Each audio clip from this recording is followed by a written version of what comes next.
It is 1 o'clock, so I'm going to go ahead and get us started. Welcome, everyone. Thank you for joining us. Hello to our virtual folks. We also have in-person attendees. I'm going to go ahead and get us started. The link to download the handout is our apl.org/genealogy jumpstart. That's where you can find all the handouts as well as the past handouts. So welcome to our session today. For those that don't know me, I'm Katie Stilp. I'm the local history librarian here at Appleton Public Library. Thank you for joining us this afternoon. I just have a couple quick announcements before we dive into our program. For those joining us in person, welcome to the library. Just a quick note about the restrooms. There are 2 restrooms located right outside of the elevators, which is right outside of this room, or there's the larger bank of restrooms across from the top of the stairs if you need a restroom during today's session. If you have any questions during today's session, our in-person people, you can feel free to raise your hand and shout them out whenever. For our virtual folks, you can use the Q&A box that's located on the bottom of your screen.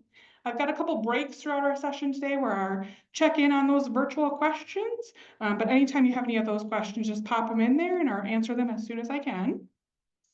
We are recording today's session and I'll have that up on our YouTube channel shortly, probably tomorrow. So if you've missed any of our earlier sessions, you can go catch those on YouTube. So our YouTube channel is right here, this youtube.com/APLREF. And there's a whole playlist dedicated to this genealogy jumpstart.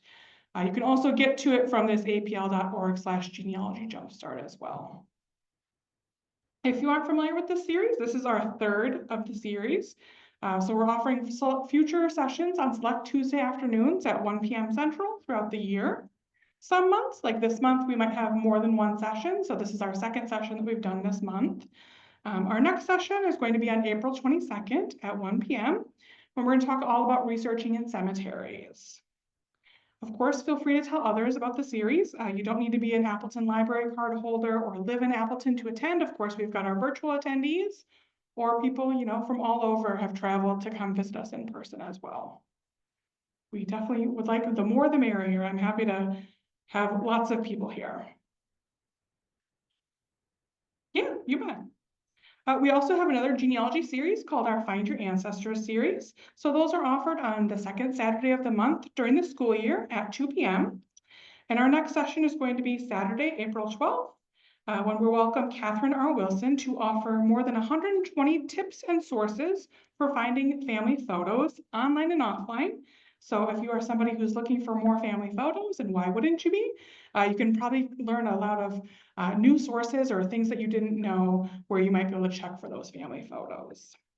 That's also hybrid, so you can join us in person here at the library. It'll be in the same community meeting room, or you can also join us on Zoom.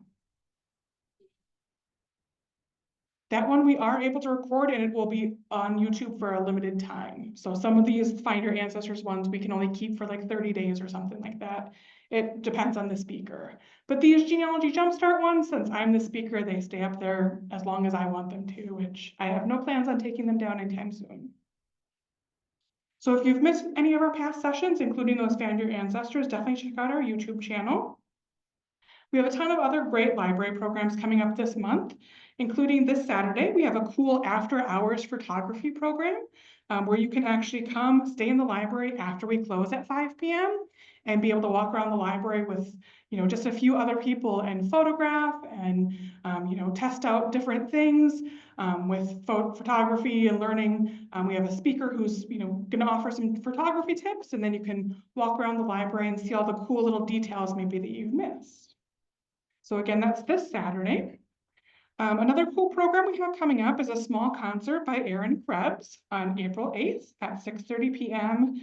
Aaron is one of our artists that we feature on Flipside, which is our local music website that we've curated a collection of local artists. So if you're a local musician or want to listen to local music, you can go to flipside.apl.org to check out all that music. And again, Aaron's going to be doing a short concert on April 8th at 6. And then finally, at the end of today's presentation, we have a short survey. It's going to pop up for you virtual folks after the webinar ends. And then it's at the back table along with the handout for you in-person folks. If you could just take a minute to let me know what you thought of today's session, I would greatly appreciate it. There's also a spot where you can add your email to our newsletter list where you'd get our monthly local history and genealogy newsletter. So those newsletters, they just come out once a month. They tell you about our upcoming programs, give you some tips and tricks, and teach you a little bit more about some of the databases that we have available. So that's what I've got for you. We can get started now on our genealogy jumpstart. So today we're going to dive into marriage and divorce records.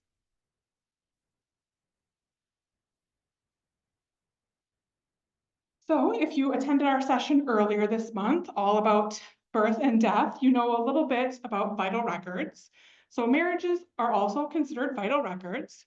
So vital records are records of life events kept under governmental authority. So if you missed that earlier session that was 2 weeks ago, we do have the recording on YouTube, of course.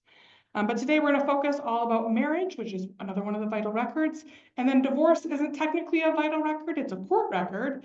But of course, marriage and divorce kind of goes hand in hand. Obviously, if the marriage doesn't end well, it ends in divorce. So we'll dive into how to research those and what those records look like today. There are going to be a few things that are kind of repetitive from our session 2 weeks ago, but for the most part, it's just like a quick recap. So if you want to dive a little bit deeper into researching vital records a little bit more, again, refer back to that second session that we had all about birth and death records that we did 2 weeks ago. But just quickly, I want to remind you why you want to research vital records. So vital records are some of the best genealogy sources because they are original sources, they have primary information, and they provide direct evidence. So those keywords, original, primary, and direct, if that's like, oh, I don't know what she's talking about, we talked about those in our first session. So again, you can refer to our first session, the Getting Started in Genealogy, where it talks to you about the importance of knowing what type of source you have and what type of information and evidence you have in those sources. But the bottom line is the original, primary, and direct is the best kind of source for our genealogy research. Vital records also tend to prove relationships between people because it usually lists the person's name, an important event in their life, and some other relative. So for example, a marriage record is going to list their parent or their spouse or someone else who knew them, like a witness to that marriage. So it's providing those connections that are really important for our genealogy research. We of course need those names. We need those time periods and those locations in which our ancestors lived in order to do our genealogy research. So these vital records that we're researching can provide those answers or provide clues to providing that information to help us fill in those blanks in our genealogy. They help us fill in those blanks on those pedigree charts and those family group sheets that we talked about during our first class. Again, refer back to that first session if you've missed what those resources are and how to fill those out. But of course, vital records are going to help you hopefully go further back in your family tree by providing those links to those past generations that you might not be aware of. So for example, a marriage record, again, would usually list the parents of the bride and the groom. So if you're looking at your great-grandmother's marriage record, it should, or hopefully will have, your second great-grandparents' names on it. And maybe those names aren't somebody that you know in your research. So by having those names, you can then start researching that next generation. So now we're going to dive into marriage records. So here on the left is an example of a marriage record from Wisconsin of some of my ancestors. So you can see kind of an overview of what the marriage record looks like, and we'll dive a little bit deeper into some of the things that you're finding on marriage records. Again, you know, like you'll see in our examples, all the marriage records look different, even year to year or place to place. So like, for example, this is an 1876 marriage record from Wisconsin. Well, a 1976 marriage record in Wisconsin looks completely different than this. So this is just one example of a marriage record and what information you can find on it. So marriage records, out of all of the vital records, those birth, marriage, death records, tend to be the most accurate of the vital records because usually that couple who is getting married is standing in front of that person who's filling out the form for them and giving that information about themselves. You know, what is your name? Who are your parents? Where were you born? They're providing that information themselves, so you would hope that they would know that information and be accurate about that information. Marriage records are also usually recorded as close to the event as possible because it's legally binding two people together, and marriage records really go far back in time compared to the other vital records. So like we talked about last time, you know, maybe the early 1900s or late 1800s, that was when states required vital records. So people usually started filing their birth and death records at that time. But marriage records tend to go further back because of that legal binding of two people together. Some of those old marriage records that you might find from the early 1800s or even the late 1700s might not contain as much information. So like we saw this example, that's the 1876, it's got quite a bit of information, but maybe another 1876 or an 1826 record might not have as much information on here. Just because the further back we go in time, they didn't really think, hey, this is important. Really, they were looking at that legally binding those two people together and just writing down those names and maybe some basic information of when they got married and where they got married. But maybe, and hopefully you will get lucky and get at least those names of the parents of the bride and groom so you can go that extra generation. So similar to the birth and death records that we talked about last time, marriage records can also be found in a certificate format or a register format. So to recap from last time, a certificate format is one form is issued per a couple. So it's going to be issued by the state or the county in which they were married in. And it's just going to have them on it. It's not going to have any other people on it besides those people who got married, their parents' names, witnesses, if those are included in there. A register then is going to list many marriages that occur over a certain time period.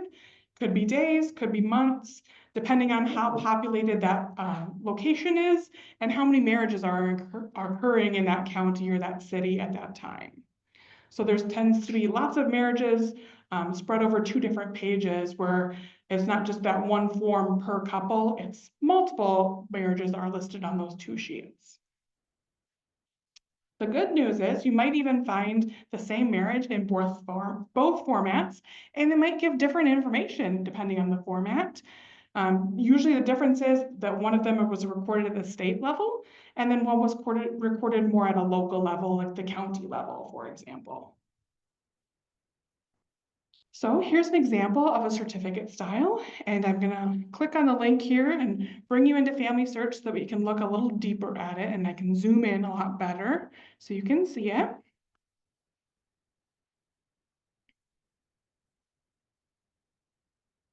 And I'll show you a little bit later how I got here and how I found this marriage record, but for now we're just gonna zoom in here and look and see what information is included. So you can see right up here, it's in the matter of Elmer and Mary. So these are the names of the couple getting married.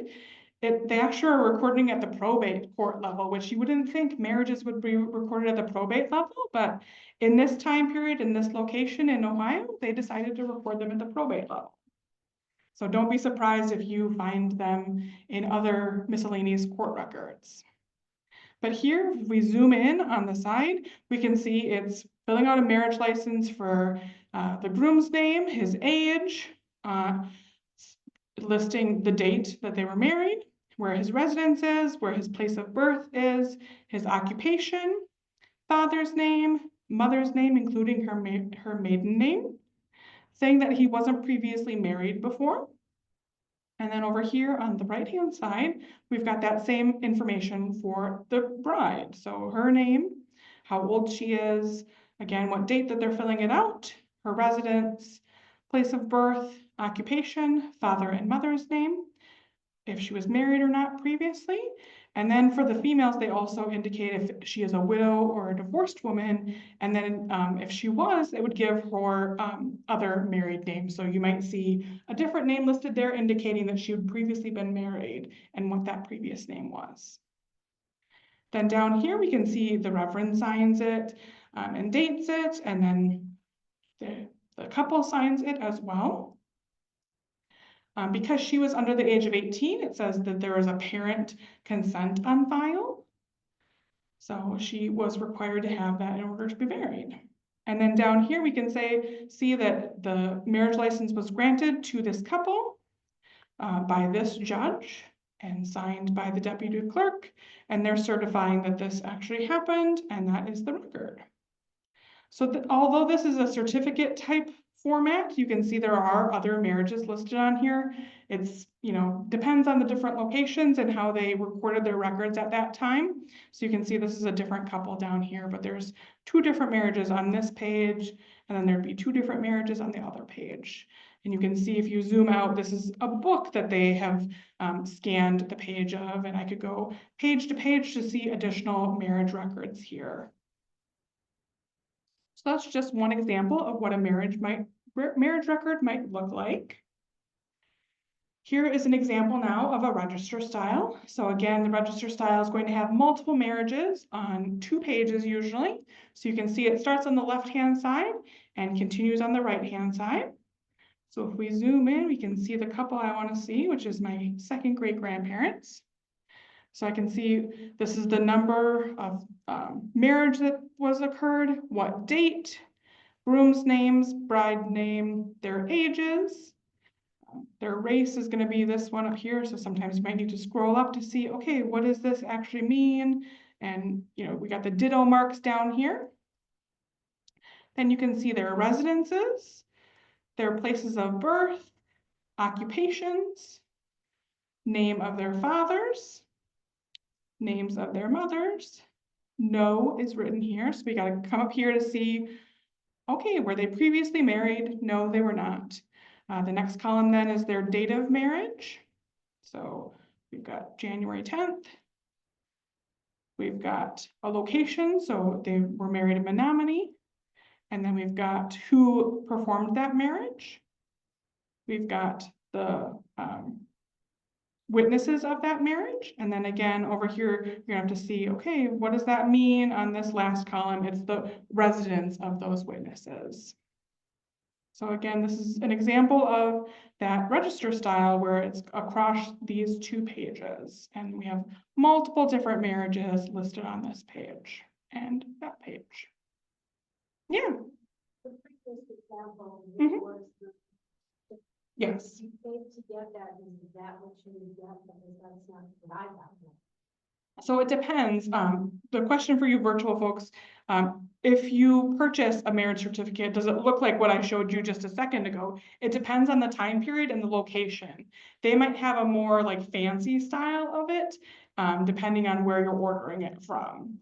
But that's what was recorded in the probate courts. So it might be one of many marriage records, or if you got it from the Register of Deeds office, for example, it might look a smidge different. It might contain the same information. It might contain additional information. Mm-hmm.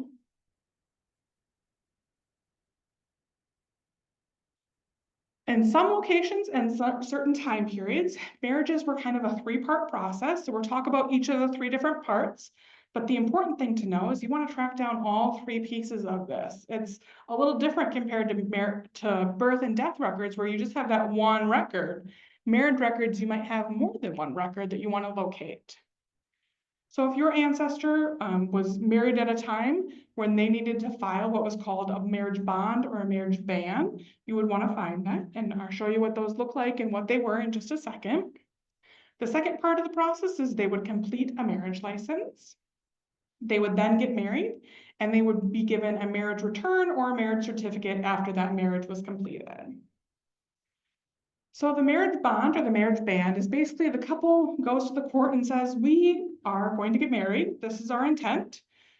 Be aware that just because a bond or a band was filed does not mean the marriage actually took place, because there are people who might have said, hey, we intend to get married, and then they publish this bond or this band, and then somebody says, no, you can't get married, you're already married, or maybe there's something that happens that the marriage actually doesn't take place. These bonds and these bans are typically more common in southern and mid-Atlantic states in the United States and some international countries. Yes, in churches as well. So I'll show you this example of one that I found in England. I hear like church bells or something out there, right? It's not me just hearing stuff, right? But you can see here, again, I found this for free on Family Search, but this is just saying, okay, these people are coming and we intend to get married. It's all this kind of legalese stuff of, hey, I pay this amount of money and, all this stuff. We want to be licensed to married, blah, blah, blah, blah, blah. And then there's actually a second page to this where they're taking this oath that says, okay, we appeared before the parish and we were sworn to say that we are of age and that this is my person I am intending to marry and all this kind of information. Sometimes we get certain information like how old they were, or you can see an occupation perhaps, or she's a widow. So you get that information that she's a widow.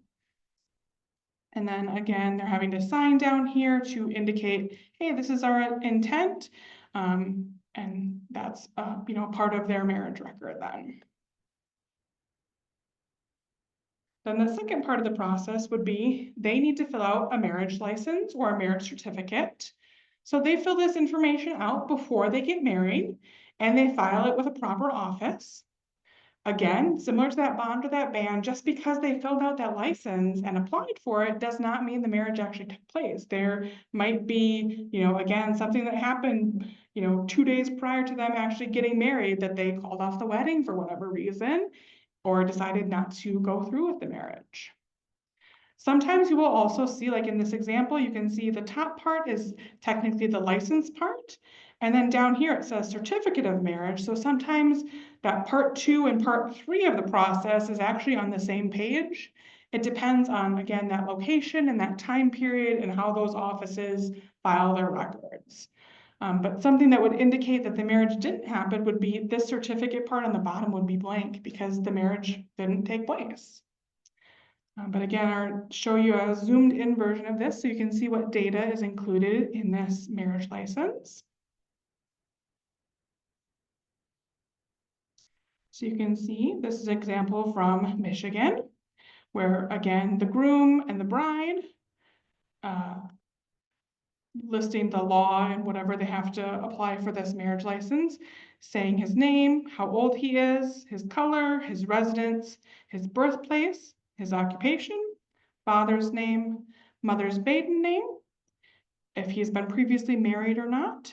And then we go into the bride's information. So her name, age, color, residence, birthplace, occupation, father and mother's name, and then again, if she had been previously married or not.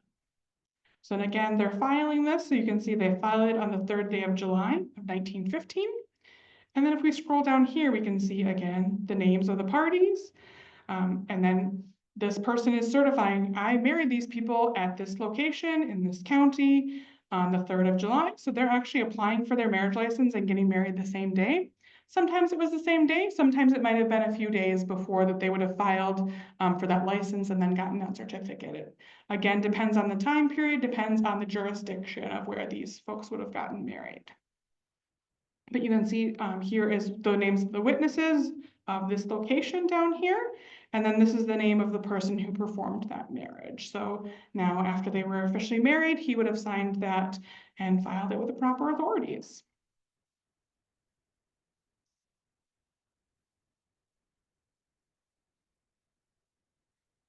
And then here's another example of a marriage license or certificate. So this is more of a simple one where we just get a little bit of information. Again, this is something that gets filed after that marriage actually takes place.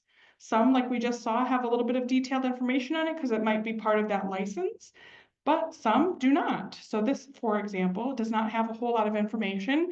If this was the only marriage record I had found on them, it doesn't give me a whole lot of information, as you will be able to see in just a second. So this one's an example from Illinois. So you can see the name of the groom here. Thankfully, I've got a full name, his first, middle, and last name. Of Chicago, his age, the name of the bride, and her age. The person who witnessed the marriage, it's always the same person because they've got married in front of the Justice of the Peace or the county clerk.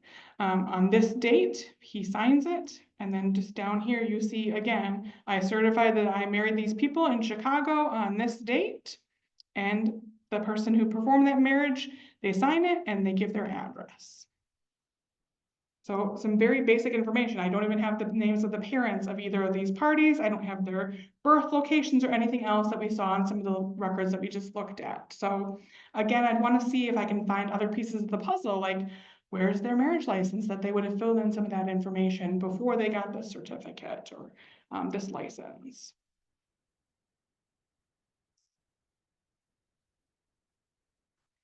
Then I've also got an example of what's called a marriage return. So some locations will, instead of calling it a marriage certificate or a marriage license, we'll call it a marriage return. So you can notice the different amount of information on this one. This one's from Washington compared to the one that we just looked at from Illinois. A lot of additional information, and that Washington record that we're looking at now is actually from 1913 compared to the Illinois one that was just in 1930. So the Illinois one was actually later. You would think as time goes on, they'd give additional information, but again, it always depends on the location and the time period.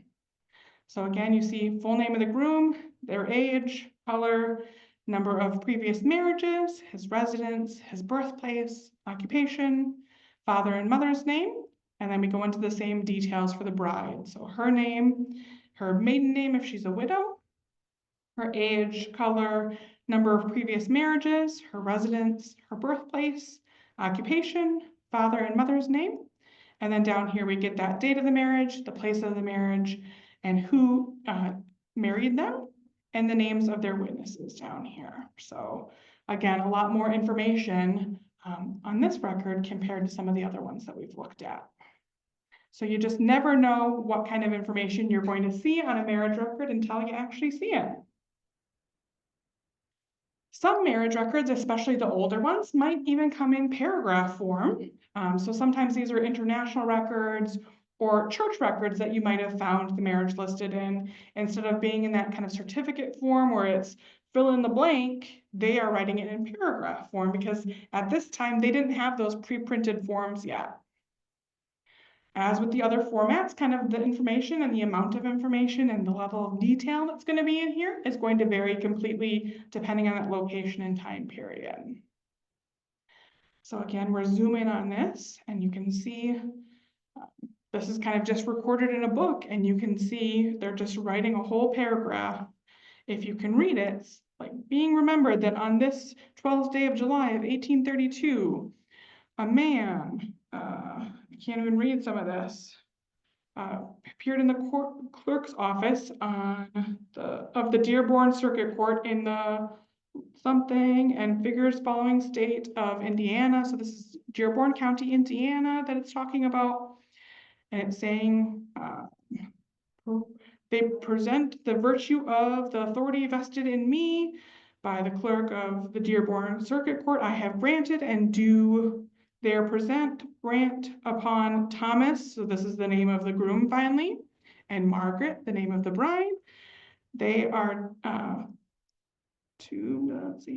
according to law, and in doing so shall be a sufficient warrant. Let's see, clerk, seal of the Dearborn County. So you're kind of seeing like some of this is a little more difficult to read. If I could read it a little bit more clearly, I could read it all, but you know, some of the handwriting is a little difficult, but you can kind of sometimes make out what the words are. And you can see essentially that he's marrying these two people on this date. And then again, it goes into, I certify that I join these together in marriage according to the law, this name of the groom, this name of the bride, on this date. He's recording it and signing it. So again, you might get some of these paragraph ones where it doesn't really list any information besides the name of the groom, the name of the bride, and what date they were married. So sometimes you're going to get stuff like that where it's going to be difficult for you to find any additional information. Did you have that one for that one, or? So this one was indexed. So I'll show you an example later once we go into family search how to pull up some of these records. But this one thankfully was indexed and it was attached to their family tree already, so it wasn't hard for me to find it. But sometimes you get fun stuff like this. So this is not very legible, as you can already see without me even zooming in. You can already tell, like, wow, you thought the last one was hard to read? This one's darn near impossible. So especially the really, really old ones are going to be very difficult to read. This one is from 1778, so very old. The last one we just looked at, 1832, a little bit more legible, but it really depends on the handwriting of the person. Maybe there was some water damage or something that happened to this record to make it like the ink smear or something happen where it's a little less legible. And sometimes really in these records, you might only get that name of the groom and that name of the bride and that date that they got married. So if you zoom in on this, which I will actually just show you just to prove it, you can see on here like the name of the groom of this location and the name of the bride of this location. And then they were married September 22nd of 1770 something. 1775, it looks like possibly, but like you have to really zoom in sometimes to see possibly what the name is or what the location is. Sometimes I also find it helpful if I print this out and then use some sort of like yellow overlay. Sometimes that makes the handwriting kind of pop out a little bit easier. Like if you have like just a sheet of like yellow film or something, that sometimes makes it pop out a little easier. Thankfully for this one, they also have it indexed, so you can see like what names or what a person has read it as. They think that these are the names of the people on here. So that's how I was actually able to find this record I was looking for. It's supposed to be Avery Powers, but they indexed it as Avery Glovers. But if I zoom in, I can kind of make out, it's Avery Powers. I forget where exactly he is on this page. I think up here somewhere, but you can see how difficult it is to read some of these. And because I could read it better, I can see if I can find it here quick. Yeah, right here, Avery Powers. So you can see kind of here's the P, here's the O, here's the W, the E, the R, and the S. And I also knew from my research that that was the name of his wife, Lucy Ballard. So that helped that her name was indexed correctly, even though his wasn't. And I knew the location and approximate time period that I was looking for too. And this one, I feel like is a little bit easier to read than some of these other ones up here, so. Sometimes it might be a little difficult to read these, as you're seeing. We can just bring it to you. Yeah, sometimes people have brought me records and said, hey, can you help me try to read this? And I'll do my best. I can't guarantee results, but I'll give it a whirl. You can also find international marriage records, even online. You don't always have to travel to that country to get it.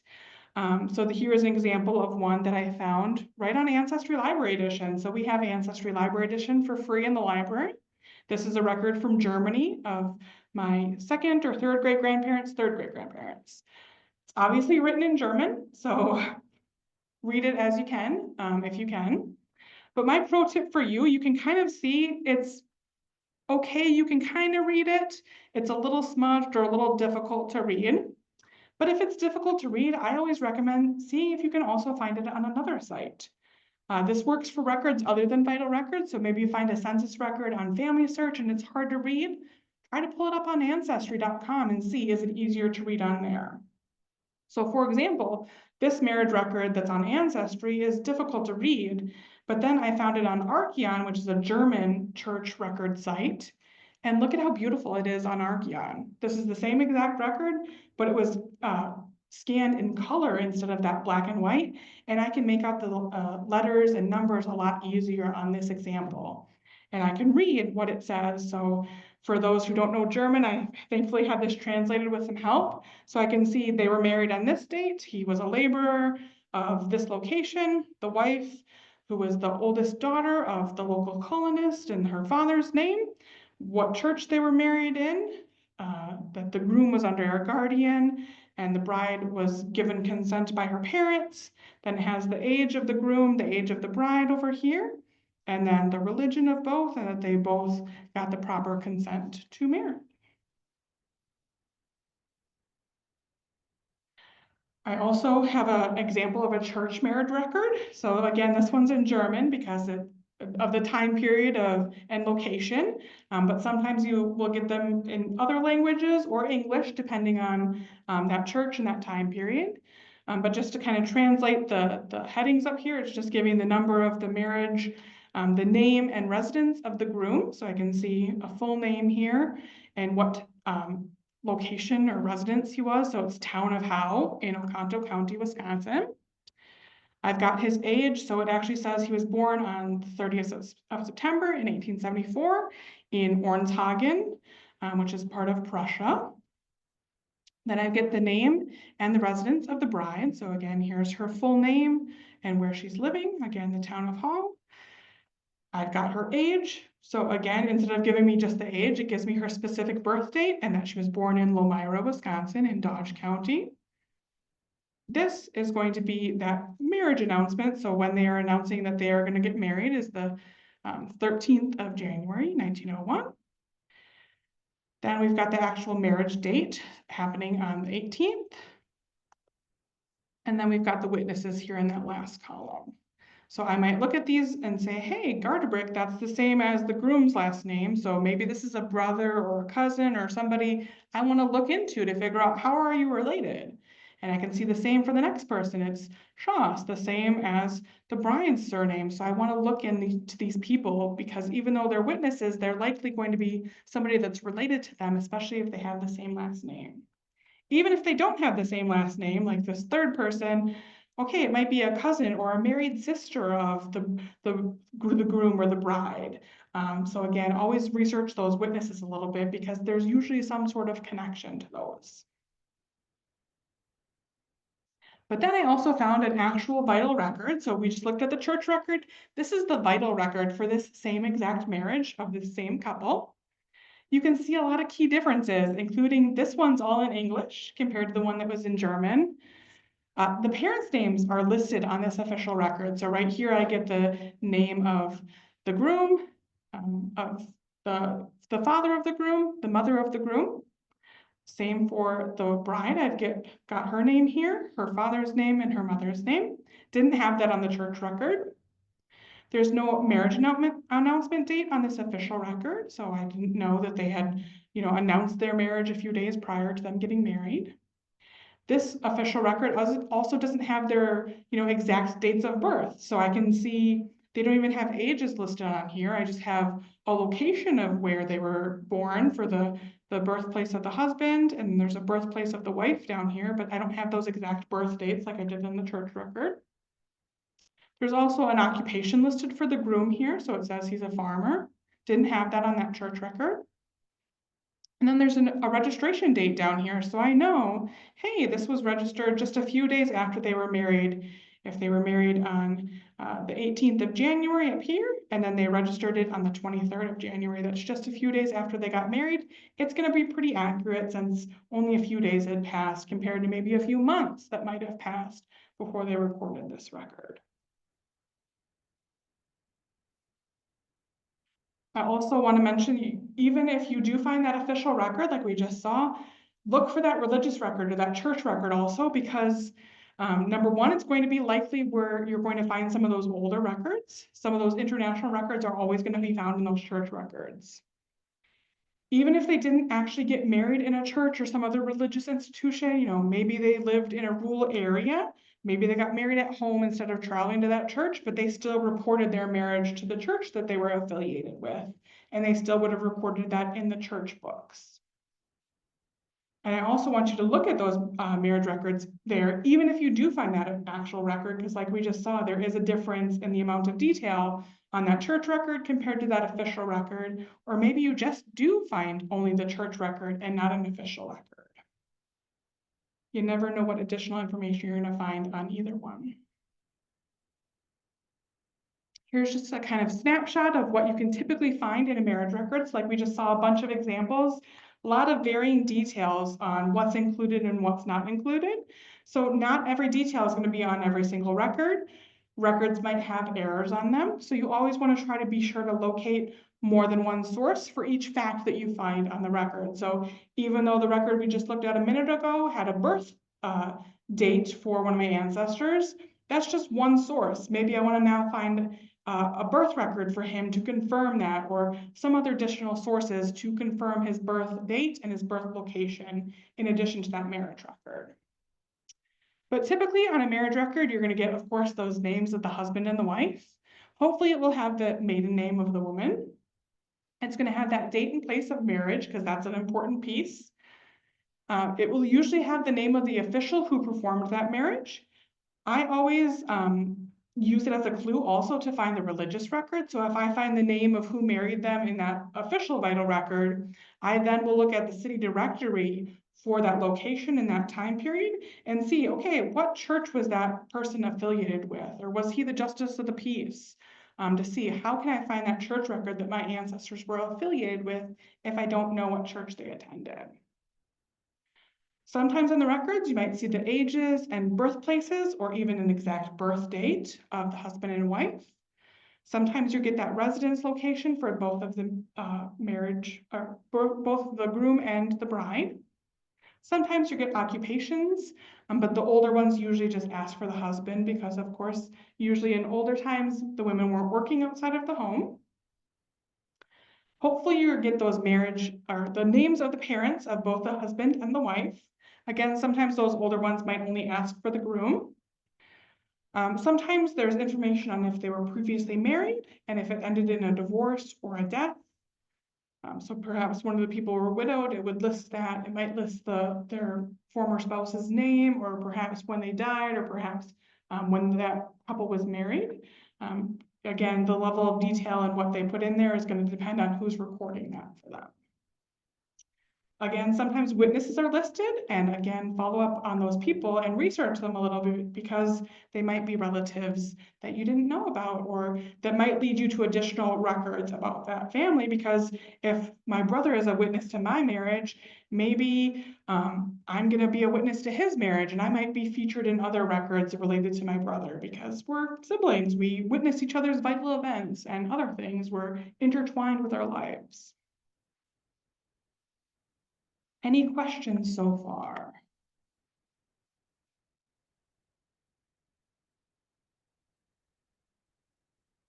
Check in on my virtual folks here.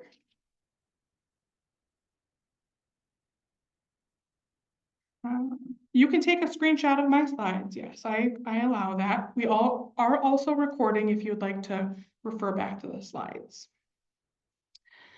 Often in Ancestry, the marriage certificate shows as a hint for one or both parents.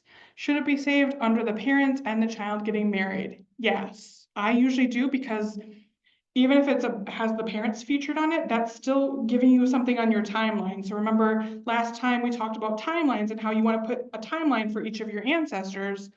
Well, maybe you don't have many records for your ancestor in the 1920s, for example, but you see, hey, they're featured on the marriage record of so-and-so, or they're a witness to so-and-so's marriage. Anytime you can put your ancestor in a specific time period, in a specific place, or any additional information where they're going to be featured on there, you can put it on their timeline and have it as an additional source. All right, see what else we've got here. A little bit more on marriage records. So this might be a little bit of a repeat from, again, our birth and death talk, but I'll do a quick kind of recap.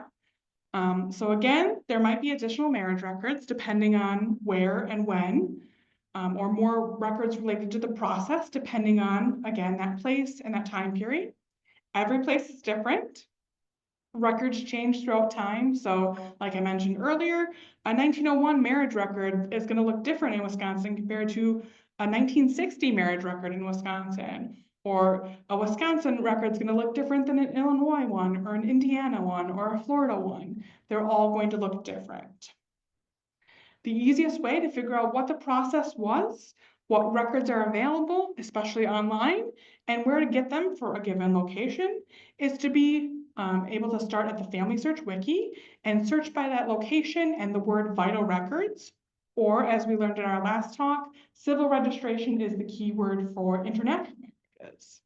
So for example, I go on to Family Search here, and I would search for Illinois vital records to learn what records might be available specifically for marriages in Illinois. So right here on Family Search Wiki, I just type in Illinois vital records.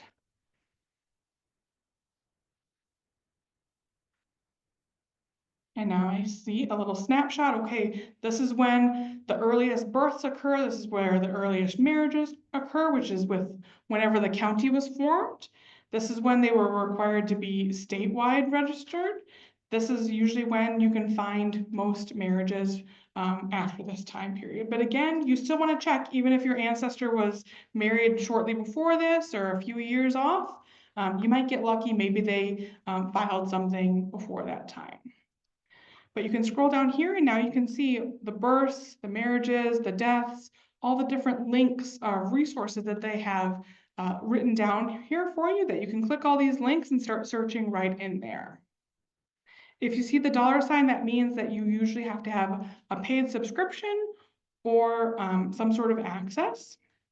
Or like for Ancestry, for example, it might have a $sign, but it might be available on our free library edition, but you'd have to come into the library to use it.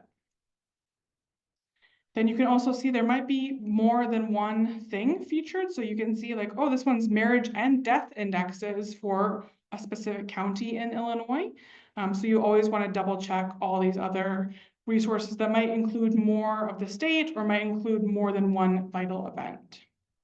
And then if I scroll down further, I can see additional information about certain things. I kind of can see, oh, information about Gretna Greens, which we'll learn about in just a second. But it's saying, hey, if you have a family in Illinois, they might elope. And I would look in these locations because those might be locations where your ancestors, even though they lived in Illinois, they ran off here to get married.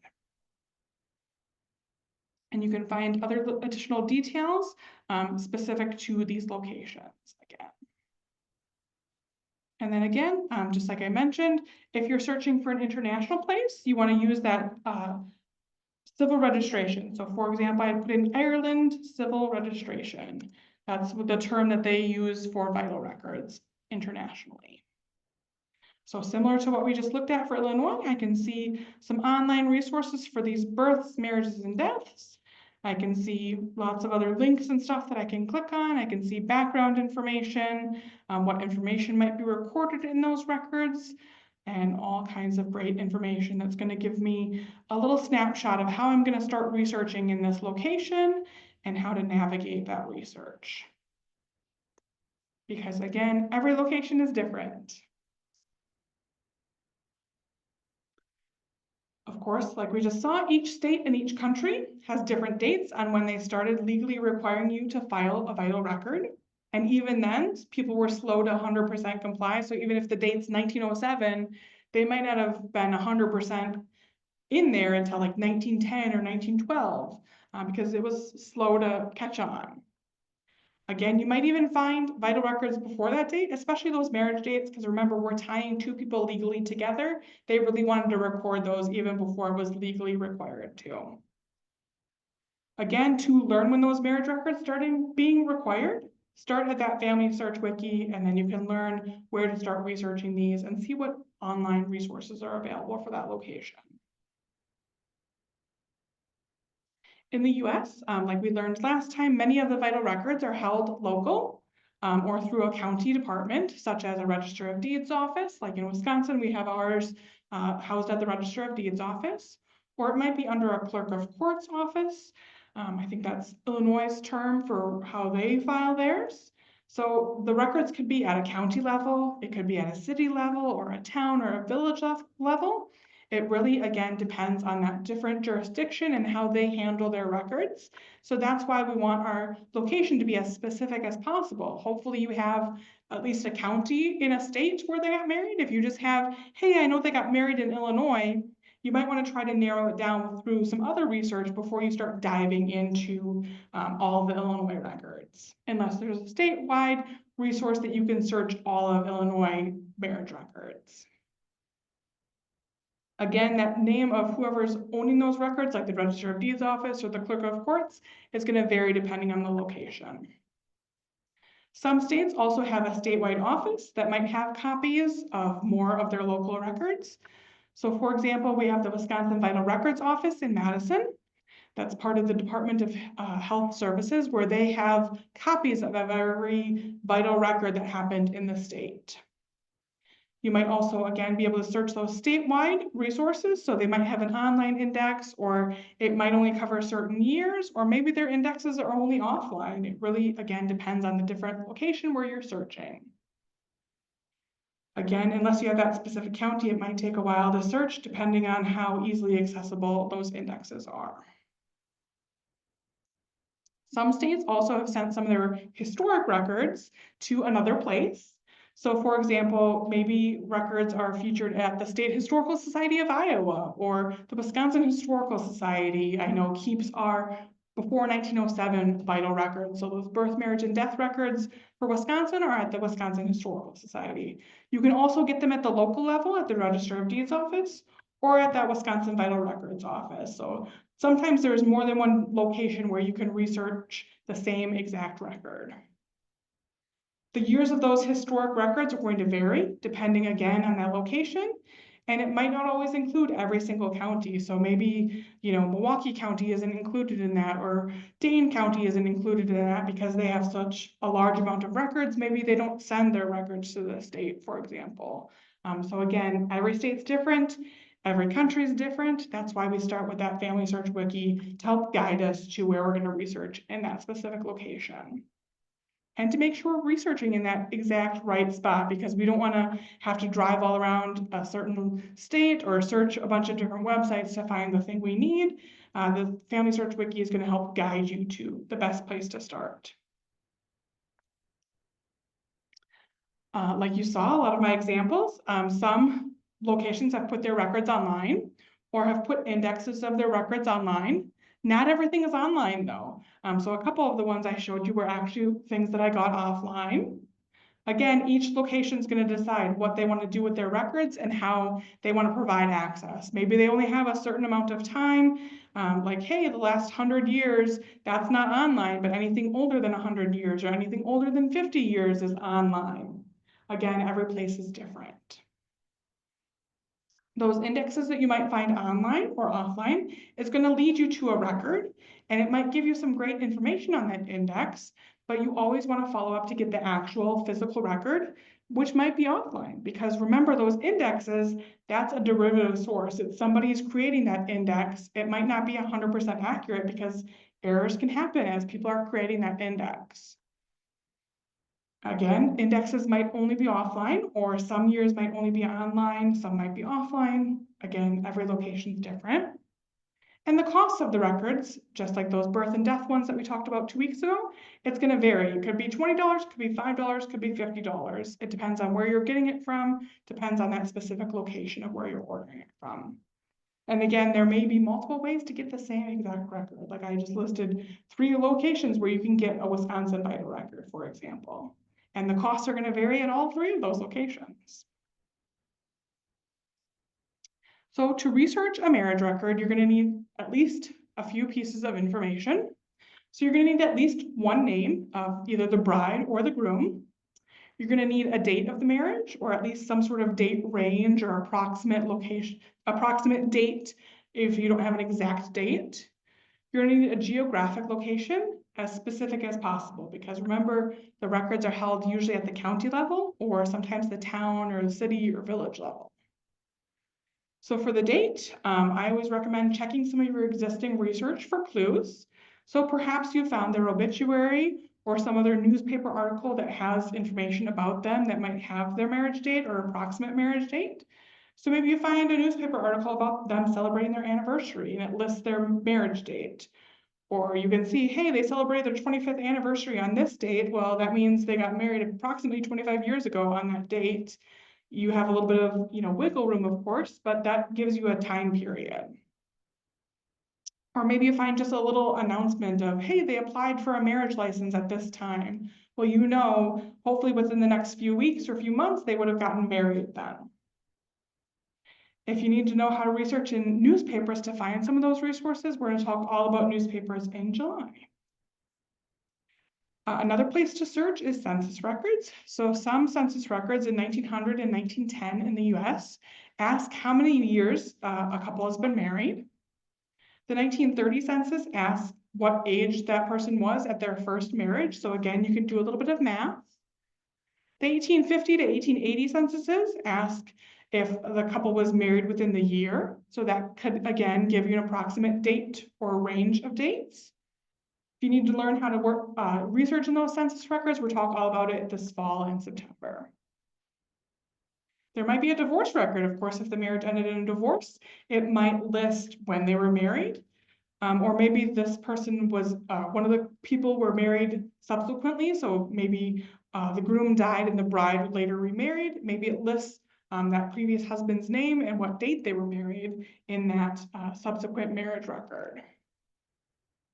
Maybe there's some sort of biography that you can find on them that lists their marriage date or their marriage location. You just never know what kind of information you might find in some of our local history materials. Location, sometimes that one's a little bit more difficult to determine those.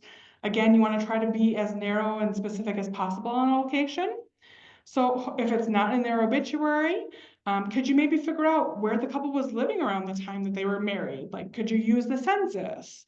For example, they were married in 1901. Well, I would check the 1900 census for that groom and that bride.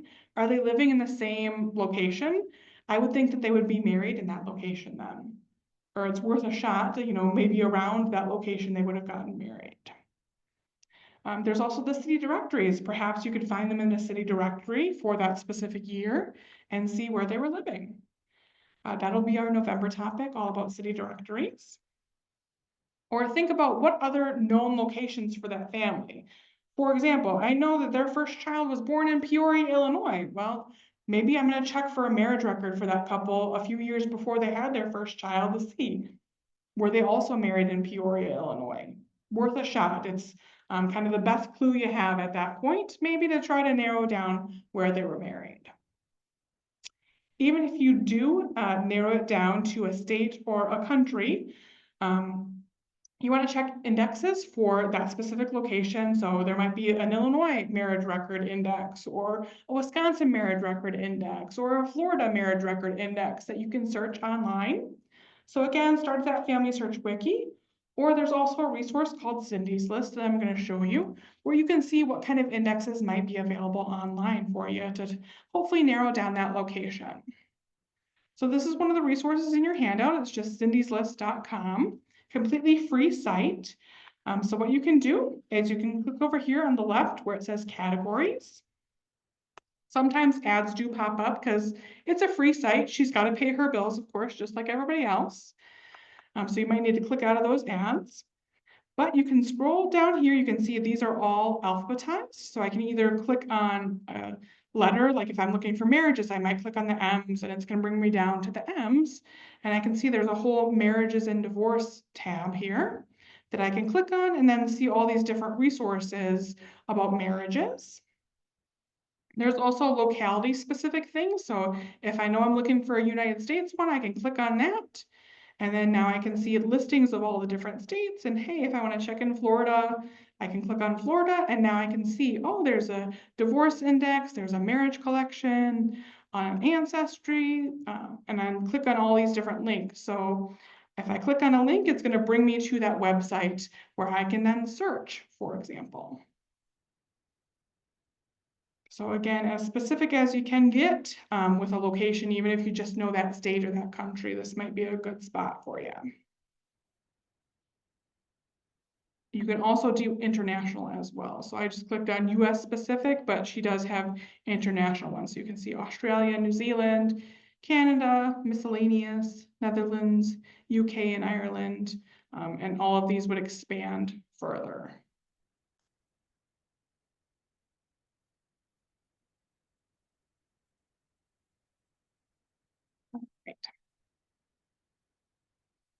Like we saw earlier when we were looking at the Illinois entry in the Family Search Wiki, couples did cross borders to get married because the different counties and different states had different laws and different ages of consent at different times.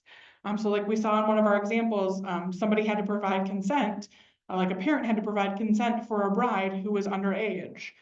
So maybe the couple didn't want to get that consent or wasn't able to get that consent. They might have gotten married somewhere else. So they call these Gretna Greens. So there's a listing on Family Search, all with the common US and Canada Gretna Green locations. So this is again a link in your handout where you can see all the different known locations throughout the United States. So they've got a whole map and then a whole listing. And then they also have this helpful chart, like if your ancestor is from Alabama, you want to check here in Mississippi. If your ancestor was from Northern California, check in Reno, Nevada, because that might be the likely location where these couples are going to get married, and skirting some of those laws. For Wisconsin, I always tell people check Michigan, check Illinois, because people often went to the Upper Peninsula of Michigan to get married, or down to Chicago, because those were easy locations. Or if they were on the southwest or south and west part of the state, check that Minnesota or Iowa, because again, those are the borders of Wisconsin. So kind of look at the neighboring states and see kind of what a bordering city or county was in those neighboring states. Maybe they just eloped. Maybe there's another reason why they got married elsewhere. Maybe they had a baby on the way before they got married, and because it was shameful in that time period to have a baby on the way when you were getting married, they ran up to the UP to get married quick before people found out that she was pregnant. And you just never know some of those situations, but it happens even to our ancestors. Another really great place that I like to look at for different boundaries and how boundaries have changed throughout the years is this Map of Us website. It's just mapofus.org. So they have different state maps, different international maps, but you can kind of explore this as you'd like. So for example, I could click on state maps, and then they've got all these different state maps that I can see here. So I can click on any of these, or there's different historical atlases or map types that you can find. So I always try to go to these county maps. And you can see like, oh, here's Wyoming county maps and interactive history. So anytime you see something say interactive, those are the ones that I usually like to click on, because I know that that's going to give me things I can click on. So for example, I can see a little snapshot of the state. And then if I go down here, here's our interactive map. So right now, this is giving me a snapshot of what Wyoming looked like in 1848. But then I can click down here. I can say, I want to see what Wyoming looked like in 1890. And I can click on it, and it's going to show me the different counties. And you can see down here, it kind of gives you that legend of what SW means. SW means Sweetwater County.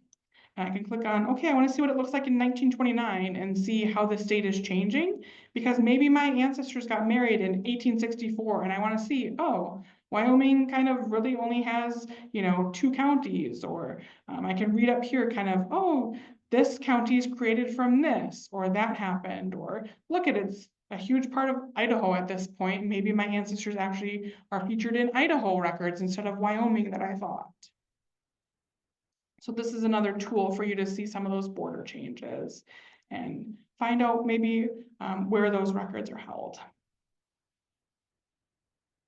So now I'm going to dive into how you might search some of these online marriage records.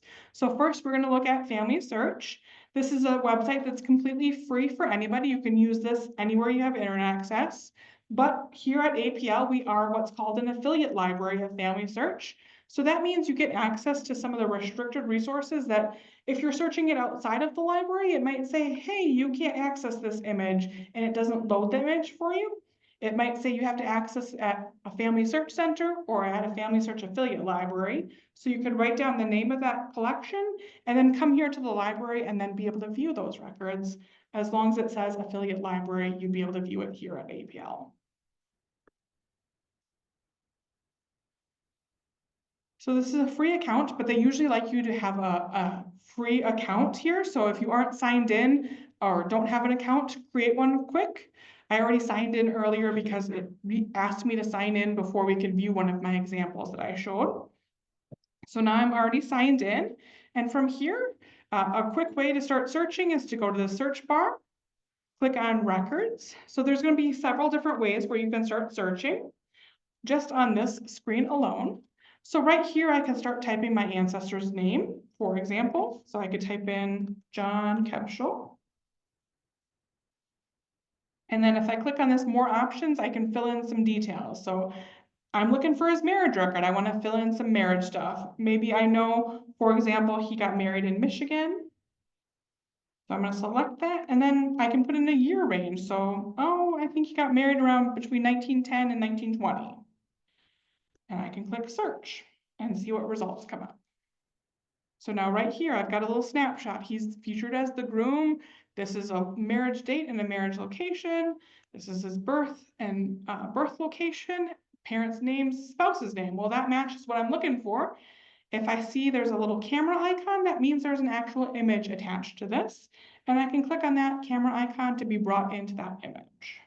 So here's that register style that we looked at earlier, where that marriage is now featured. So I've got it right here. From here, I can actually save the record. So this little arrow with the line underneath is the download button. So all I have to do is click that, and I can decide, do I want a PDF with it highlighted? Do I want no highlights on it? Do I want a JPEG or an image file?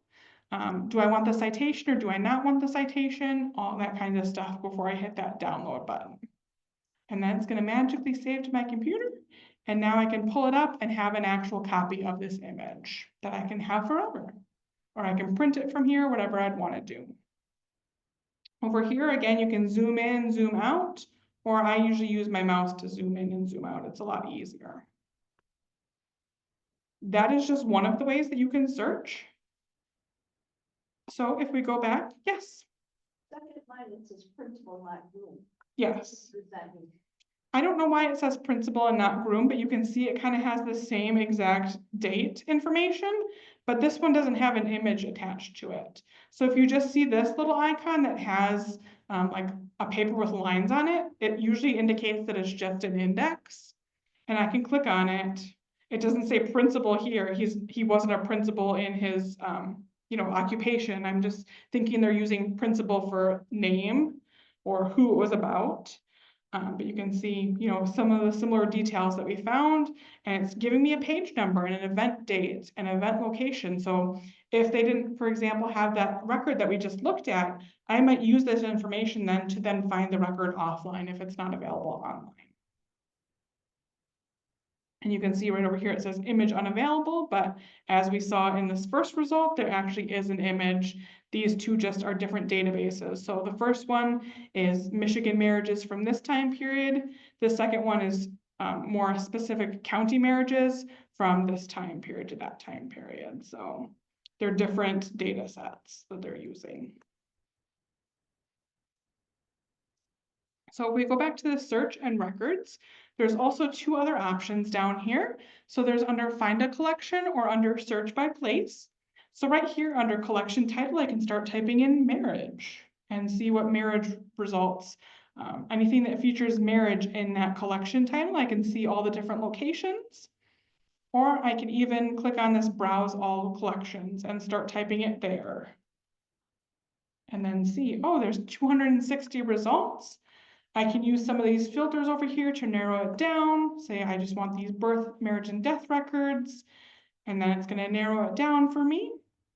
Anytime I would see something like, hey, this looks like something I want to search in, I would just click on it. And now I can complete my search just within this record set and not have any other records that would be outside of this one. One other thing I wanted to point out here is they have this little link right here that says how to use this collection. So if this is your first time using the collection, I always recommend clicking on this and then reading through. So it looks similar to what's on the Family Search Wiki. And it's going to tell you, okay, this is what's in this collection. This is what might cover. So it says, oh, it's not complete for any particular place, region, or time period. And it tells you, okay, what might the records tell me? And there's a coverage table where I might be able to click on it and see, does it cover Baldwin County? Well, they only have 3 records from that county. If my ancestors got married there and weren't one of those 3 records, I'm not going to be able to find it in this index, for example. Or I might see, hey, there's 40,000 in this Calhoun County. Well, that sounds like pretty good odds that I might find my ancestors by searching in here. So you can kind of see, is it worth my time to search in here before you start searching?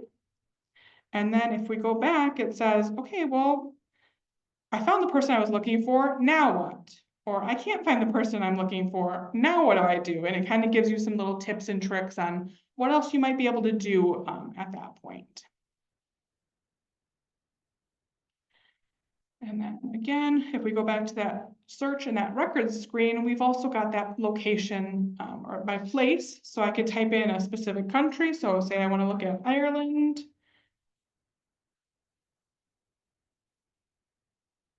And I can see, hey, they've got births and baptisms, or I can see all the Ireland collections and see, okay, from here, maybe I want to type in marriages and see, oh, yep, they've got this Ireland marriage collection, 1619 to 1898. So it's, again, just another way to kind of get that same spot where we were earlier, but different ways that you want to, you can do it. One other thing, on these place pages, they have what's called a learning center. So some might have videos, so you can see there's actually 26 learning courses just on Ireland alone, which might teach me a little bit more about researching in Ireland if I'm not familiar with it. And I can click on these videos and watch them as I'd like. There's one other spot on the Family Search website that I want to show you. So like we just saw a few minutes ago, I typed in the name of my ancestor and got a result. Well, not everything is indexed by that name. So sometimes if I search something and I don't get any results, it might be that it's not indexed. Maybe somebody hasn't created that index for it yet. Well, if we go under search and go under images, which is that second spot where you can click on, this is all the stuff that's not indexed, but they at least have it divided by a location. So if I know a specific place where my ancestor is living, I would come here and type in this. So for example, I want to look at Florida. I think this is where my ancestors got married. So I'd click on that and hit search.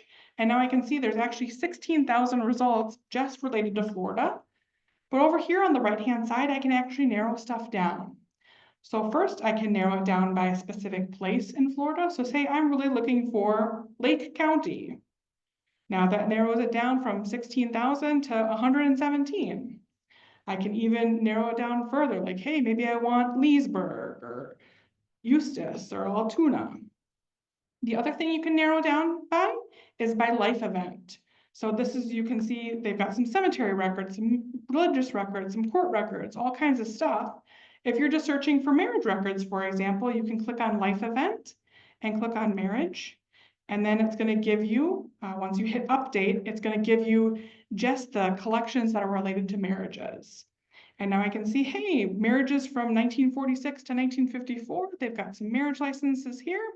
I can click on this and then be brought into the images and then start looking through these images to see, is my ancestor featured in here? So again, this might be a little bit more time consuming because it's not indexed yet, but if you happen to know when your ancestors were married, maybe you can click on it and see, okay, what date, time period, or look at it, this is alphabetized. So now I can go right to that letter of the alphabet of that groom or that bride and see, okay, does it list a page number for me? Okay, if I want page 20, now I need to go into the records and count to page 20 or see page 20 at the upper left or upper right to see where that marriage license would be. Does that make sense? All right.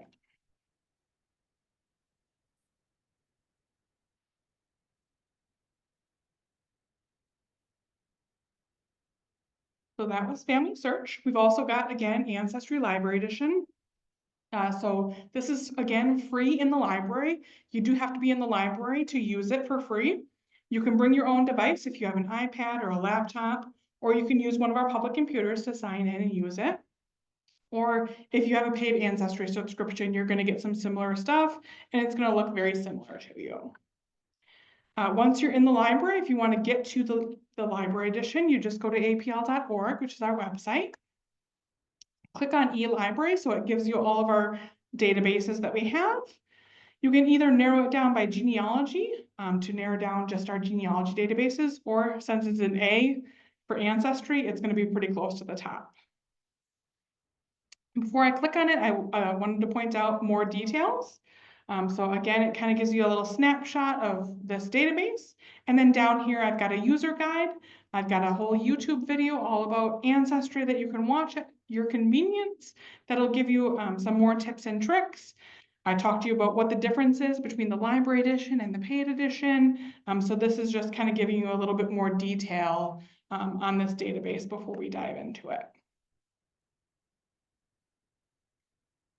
So once I go into the resource, this is what it looks like. Again, just like Family Search, there's kind of a couple different ways that you can search for the same stuff. But the main kind of way to start is clicking this search. So very similar to Family Search. So I can either start with all collections, or they have a birth, marriage, and death. So depending on what you're looking for when you first go in, you can click on one of those. I can even narrow it down over here by category. So even though this starts with birth, marriage, and death, maybe I'm just looking for marriage and divorce records because that's what we're talking about today. So now I can then do my search just for those marriage and divorce records. And I can put in my ancestor's name. So now we're going to look at Ferdinand Christensen.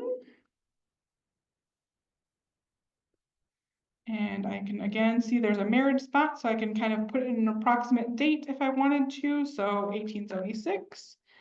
If I don't think that that's an exact date, I can narrow it down, or if I know that that's the exact year or within a year or two, I can choose that, or you don't have to. It's really up to you. And then again, I can put in a location. Maybe at this point, I just know that it's Wisconsin. So I can do that. If I wanted to put in a spouse's name, there's a field down here. If I wanted to put in her name, if I happen to know who he married, or you can just do the search without and see what you get. So you can see a top result right here is a Wisconsin marriage records collection. So I can kind of hover over it and get a little snapshot of what it looks like. Or again, they have a little view thing with a little picture icon that I can click on to be brought right into that image. And then here's that record that we looked at a little earlier when we first began of what the marriage looks like. So you can see again what details are listed here. And then just like on Family Search, I can save this. So there's a big save button up here.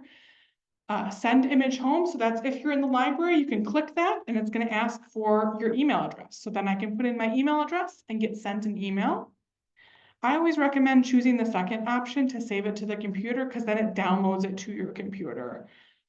And so again, I can have a copy of this and email it to myself or save it on my USB drive or whatever you want to do.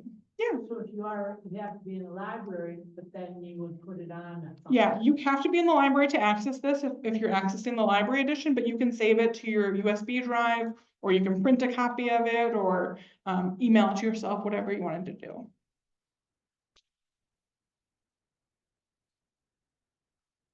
So that's one way that you can find records on Ancestry, just by doing a quick search. If we go back to the home page, there's a couple other ways. So if we scroll down to the bottom of the page, you can see there's a spot that says Search Vitals. So again, we just learned marriage records are a part of vital records. So I can click that Search Now and kind of be brought into the same exact spot where we just were, where I could then replicate that search again. Or again, if we go back to that home page, even further down, they have these quick links. So again, I could click on here, birth, marriage, and death records, and be brought into there. So again, there's kind of multiple ways to get to the same exact spot. So again, I could just do my search here, or I could narrow it down. I can again look for, an ancestor. I just type in their name. And maybe I don't have a date. I can just put in, any basic information you might have on this person. And then again, it's going to give me some of those results. So I can kind of hover over them and see, oh, is this the person? Oh, I don't recognize that spouse's name or that location. So let me look at the next result, and you can kind of hover over it. Or again, sometimes there's images, sometimes there's not. So if I click on this, I can see, oh, there's actually not an image associated with this one. It's just going to give me a date, a location, and a spouse. So now I know I need to actually follow up offline to try to get a copy of this record. And one other place where you can check is this source. So it's going to say, oh, they got this from the Historical Society, or hey, they got this from the Wisconsin Department of Health Services in Madison. So those might be locations where I reach out and say, hey, do you have a copy of this 1917 marriage record from Jefferson County for this couple? And if you do, how much is it, or how can I get access to it? If you don't feel like driving to Madison or Jefferson County or wherever you would need to drive to get it. One other spot I wanted to show you is the card catalog. So again, that's just under search, and the last option is card catalog. I use this a lot, and not just as a librarian, even before I became a librarian, I use this a lot. So this is a really great way that you can see all the different collections that Ancestry has. So right here, I can see they have over 11,000 collections in just this free library edition. They have like 30-some thousand in the paid version, if you do have a paid subscription. But it works similar to the paid and the free version, where you could type in a keyword over here. So I could type in marriages right over here and click on search. And then from those 11,000, I can see, oh, there's about 1,800 marriage records or records, collections that might feature marriages in them. And then what I could do is I can narrow it down over here. So say I really want to look at North American marriages. And maybe I want to look in Canada or something. You know, you can, again, narrow it down as much as you would like to, and then see what they have here. Another thing is you can sort by certain things. So you can do either collection title for it to be alphabetical, by the date that it was updated. So it's going to show you what's been recently added, or date added would also show you when it's been recently added. Or I like to do record count because that tells me, hey, I want to search in all of these huge records that, hey, this Quebec Vital and Church Records collection sounds really good because there's, 41 million results in there. That's going to be, a good choice to start a search where I'm trying to find an ancestor and I don't know a lot of information.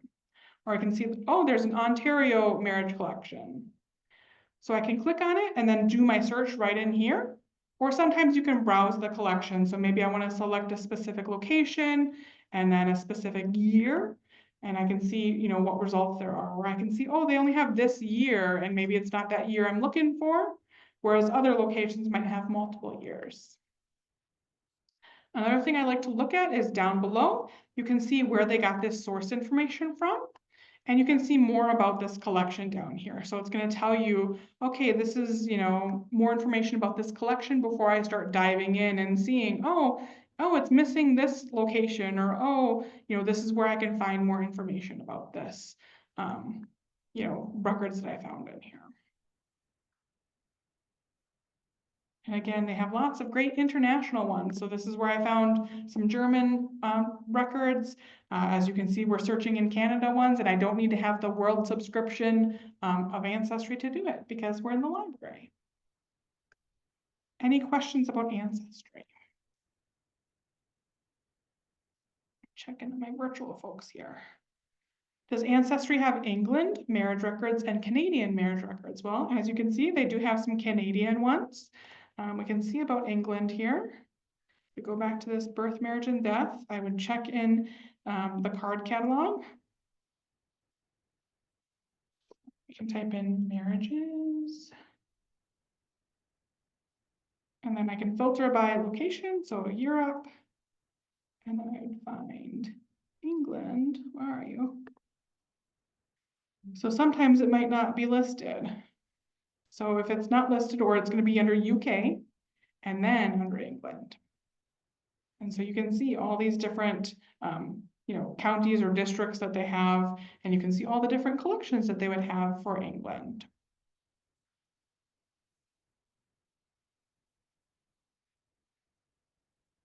All right, there's also Heritage Quest. So Heritage Quest is similar to Ancestry Library Edition, but you can use Heritage Quest free from home. So I kind of call it Ancestry Light Edition because it looks similar to Ancestry Library Edition, but you can use it from home. So it's kind of like a subset of Ancestry Library Edition that you can access from home. Just for those Wisconsin residents, if you do live outside of Wisconsin, for virtual folks, look at your local library. Hopefully they would also have access for you. But the way to get to Heritage Quest is, again, to go to our website, apl.org. I can get out of here for a second. Oh, wait, it's not working here. There we go. So go to apl.org. Similar to how we just found Ancestry Library Edition, I'm going to click on that e-library. This time I'll narrow down by genealogy just so we don't have to go scroll through all of the databases. And now I can again see Heritage Quest is right here. And again, you can kind of see that it looks similar to Ancestry because they're owned by the same company. So for Heritage Quest, you can click search here or there's a search button in the yellow as well. So you can see they have census records, they have books, wills and probates, all these kinds of records. Well, I don't see vital records. That doesn't mean that they don't have them.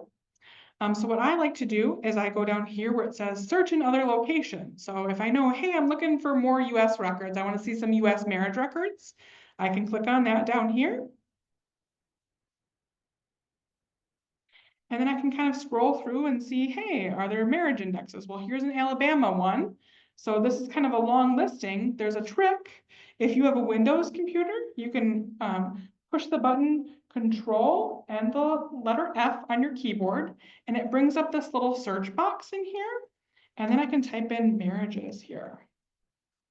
And then you can see it shows me right on the page, it highlights it where marriages or that word, whatever word you want to put in there, occurs. And then I can just kind of scroll through the different options and see, oh, they've got Oklahoma, they've got Utah, they've got more Utah, they've got Virginia, they've got Washington. So example, example, example, you can see all the different results that they would have. And you can use this same tool for whatever word you want to put in. So if I want to put in divorce, now I can see, oh, they've also got some Washington divorce ones. So that's the only instance of divorce records, but I can put in death and see what results they have for death. So again, any keyword that you want to put in here to see what results they have is going to be where, you know, those are located. You would then click on whatever one you want to search in. So say, for example, I want to click in this Washington marriages one. And then again, from here, you can search for that name, or you can select a specific county and then select a specific collection. Like, oh, I want to look through these marriage certificates, or hey, I want to put in this name and click search. And then you can see if they've got this little image over here, you can then look at that image. And then just like Ancestry Library Edition, you can save a copy of it, either send it home or save it to your computer. But again, you can access this free from home if you're a Wisconsin resident, so you don't have to worry about being inside the library to get these records. On here, they do not have Wisconsin marriage records, so that was only on Ancestry Library Edition. So again, it's kind of a subset of collections for Heritage Quest that for some reason aren't available on Heritage Quest, but are available on Ancestry Library Edition. Yeah. You could also put in like a location title. Like if you wanted to go back to that listing and put in Wisconsin, you can see, again, you can do that Control F, and I can type in Wisconsin and see, oh, they've got a whole New Holstein-Calumet County obituary records collection, and that's the only Wisconsin thing that they have on Heritage Quest in this part. They of course have census records and other things for Wisconsin, but for this part, they just only have. They also have, of course, international collections in here. So you can see, you know, all the different international locations. So again, I could select Canada and then see what results they have for Canada. They've only got a couple. I could do that same Control F if I wanted to and find stuff, or I can, you know, go to UK and Irish and see what records they have. So again, these ones are free from home. So you can start your search from home and then come into the library to see if you can get some additional stuff on Ancestry Library Edition. Sometimes they're just indexes, sometimes they have the actual images. So again, it just varies on the different locations and different time periods, different collections they have. Any questions before we move on? Don't see any in the Q&A. All right, so just a couple more things about marriage records before we move on to divorce. They've got lots of other genealogy sites where you might find marriage records, both paid versions and free versions.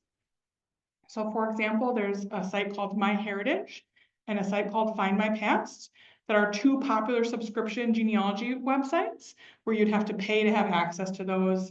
I don't have an account, so I can't show you what they look like because I don't want to pay for them, just to show you guys. But Find My Past, I know, has a very large collection of US marriage records. If you wanted to sign up for a month or 6 months or whatever it is, depending on your budget. Some locations might also have their own records portals. So maybe their website, maybe for like Reno, Nevada, they have their own little thing that you can search the marriage records and purchase a copy and download it right there. Some again are free, some are paid. It all depends on the location. Again, I would start with that Family Search Wiki to see what my available online resources are and to learn about what repositories might be available for me offline where I could look at those or write to them or call them or find a researcher to get those records for me. Again, you can also search in Cindy's list like we looked at a few minutes ago, or do a general Google search or any kind of search on the any kind of search engine that you would have. So for example, I could do Tennessee marriage records.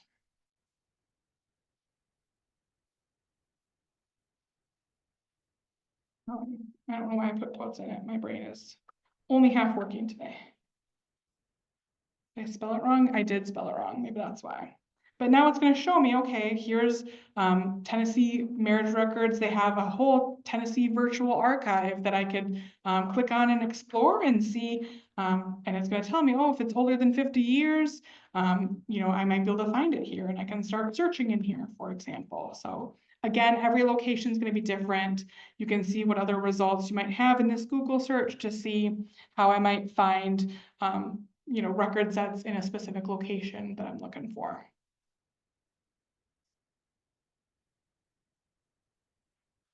A couple tips on accessing those vital records on site. Refer back to our birth and death section that we talked about 2 weeks ago for all those tips and tricks. Again, you can find it on our YouTube channel. And I've got some information on that in your handout as well. So I don't want to take up your time of repeating it all, but again, you can find that on our YouTube channel or go to that apl.org/genealogy jumpstart to be brought to those video recordings. If you can't locate a marriage record, here are some tips I've got for you. So if you think, hey, they really should be in this location, and I'm pretty sure that they got married there, why can't I find them? I always be sure to check under the groom's name and the bride's name. You just never know. Maybe it got misindexed. Maybe you're finding it under the other one. If you didn't find it under the groom, maybe you're finding it under bride. They might have separate indexes for both the bride and the groom. The bride might have a different surname than you originally thought. So maybe she's remarrying under her first husband's surname and you didn't realize she had been married previously. So if you're looking for her under her maiden name and you're not finding her, maybe that's why. There might be some spelling variants or some misindexing or mistranscribing. So, you know, maybe it's hard to determine, is that a K or is that an S? Or again, like we talked about last time, there might be multiple different ways to spell your name. So one of my surnames in my family is Kohlberg. Well, I've seen it with a K, with a C, with an H, without an H, with a E, with a U, as Kolbeck, as Kalberg. So there's multiple different ways that it's been spelled and indexed in different record sites. So try to get creative with spelling and see if you can locate them that way. If you think, you know, okay, I have a certain date or a certain year or a certain time period where I'm pretty sure that they got married, maybe just skim through those records for that year or that time period to see, okay, is this them? Or, hey, that name sounds kind of similar. Let me look at that record and see, is it actually my ancestor or not? Just kind of double check to see if you missed it or not. Obviously, if it's a bigger city, that's going to be a little bit more difficult, or if you have a common surname like Johnson or Smith or Brown, you might have to search through quite a bit to find them, but it might be worth it. Again, if you can't locate that marriage record, there's going to be alternative records. So look for those religious records that might be in church records. Look for newspapers. So sometimes they're announced that they got engaged or announce an upcoming wedding, or after the wedding happens, they'll have a quick little write-up. Or there might be some sort of small mention, like they returned from their honeymoon trip, or they applied for their marriage license, or maybe it's listed in their obituary, the date and place that they got married. Sometimes it might say the specific church that they got married in. Don't forget those anniversary articles. So sometimes like on the milestone anniversaries, like their 25th or their 50th or 75th anniversary, they might have a little write-up or sometimes even a photo with those where it would talk about them and show them. Sometimes they even have like before and after photos where it's like a photo of them on their wedding date and then a photo of them on their 50th anniversary, which is kind of cool. Maybe you can find a family Bible or some sort of commemorative wedding certificate or a wedding invitation or a dated wedding photo that would give you some sort of clue or some sort of hint, or at least kind of confirm what information you have. A divorce record, if of course they got divorced, which we'll talk about in just a few minutes, how to find those records. If they have a marriage record for subsequent marriages, so again, if they were remarried, they usually had to indicate a previous marriage. Sometimes they'd have the date, sometimes they wouldn't. Or if they were widowed, sometimes they would write that previous spouse's name. There's a lot more alternative records than just this, but this is kind of something to get you started if you can't find those marriage records. All right, any other questions before we move into divorce records? Ooh, having trouble talking now, guys. You know, it's getting late in the day. All right. So here's an example of a divorce record. Sometimes they're just very simple like this, or this might be, you know, something that you can find online where I can see, okay, this is again a legal document because it's legally happening that they're divorcing. I can see the name of the parties, the age. I can see like there's a docket number, which might lead me to the fact that, hey, there's going to be more to be found offline. I can see the state or the county in which they were married and what date. I can see when they filed the petition to divorce, who got granted the divorce. So it's usually whoever filed for divorce got granted. Was it contested? Yes or no? The date of when they officially divorced and the cause of the divorce. So sometimes it might list, you know, what the cause was, like he was really mean to me or he deserted me or something like that. If it was granted, if it was refused, or the parties decided they didn't want to go through with the divorce. If it was absolute, or if there were conditions to the divorce, you know, maybe it said, hey, she can't get remarried for 5 years or something like that. You know, maybe there was some little addendum to, you know, them being divorced. If they had alimony, if there were children involved and what, you know, ages those children were. So this is kind of just page 1 of 2, but you can see on the reverse side information about the children. And then it's just signed by the person who's granting that divorce. So this kind of gives that basic kind of information. So this is just one example of what we might find in a divorce record. But again, these are a legal process, so that's why you're going to find them under court records.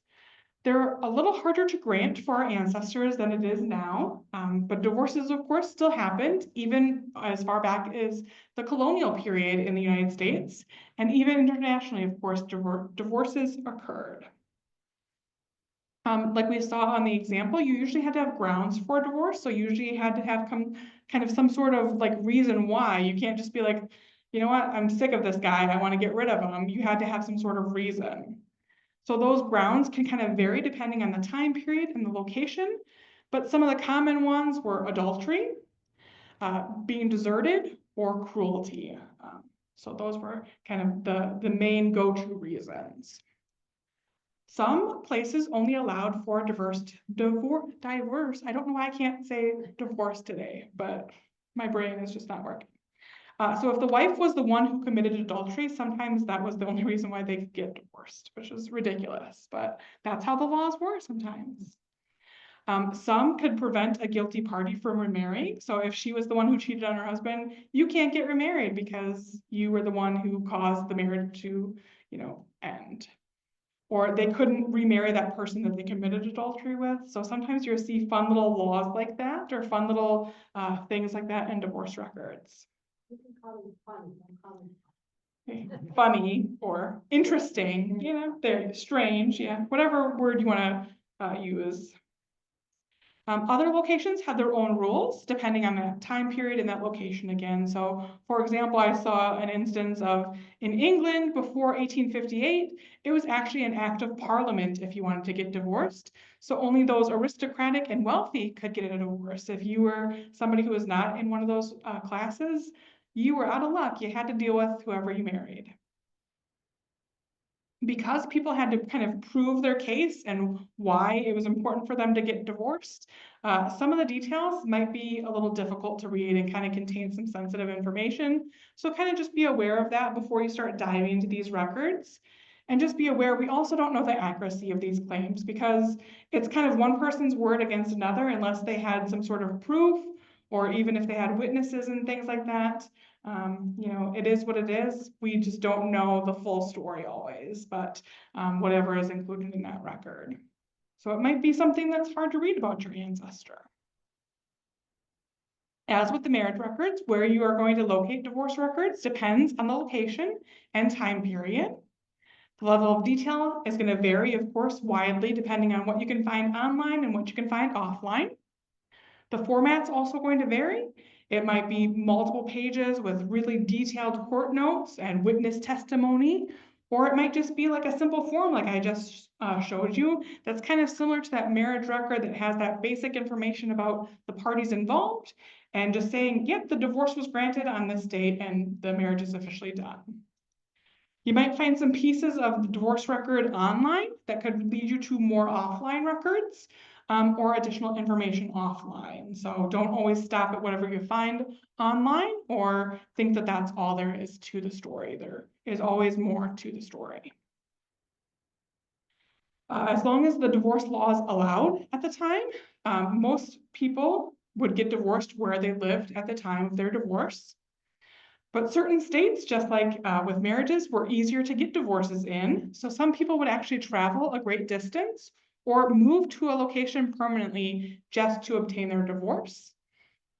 So the locations that were usually easiest to get married in would be Indiana, Utah, the Dakotas, Oklahoma, Nevada, and Alabama. So if you have an ancestor who maybe lived in a neighboring state or all of a sudden moved to one of these states and then got divorced shortly after, that might be the reason why, because it was easier to get that divorce granted there. Just like we do with that marriage records, I would start with that family search wiki and look for those vital records, because even though divorces are court records, they still contain information in the family search wiki under the vital records. So again, we can search whatever state you want. I'm going to put in Maine, vital records. And again, we can scroll down here. You can see my births, my marriages, my deaths, and then here's some divorce. So you can see they've got some divorce records for certain time periods on Ancestry. And then there's a site called Maine Genealogy where you don't have to pay for it, looks like, that has an index, or MyHeritage, which again, if you see that $sign, it means you have to have that subscription in order to look at it. Or again, I could try to search this specific record collection on our library edition of Ancestry. Just similar to United States, again, you're going to look for that civil registration. So again, I can do England, civil registration.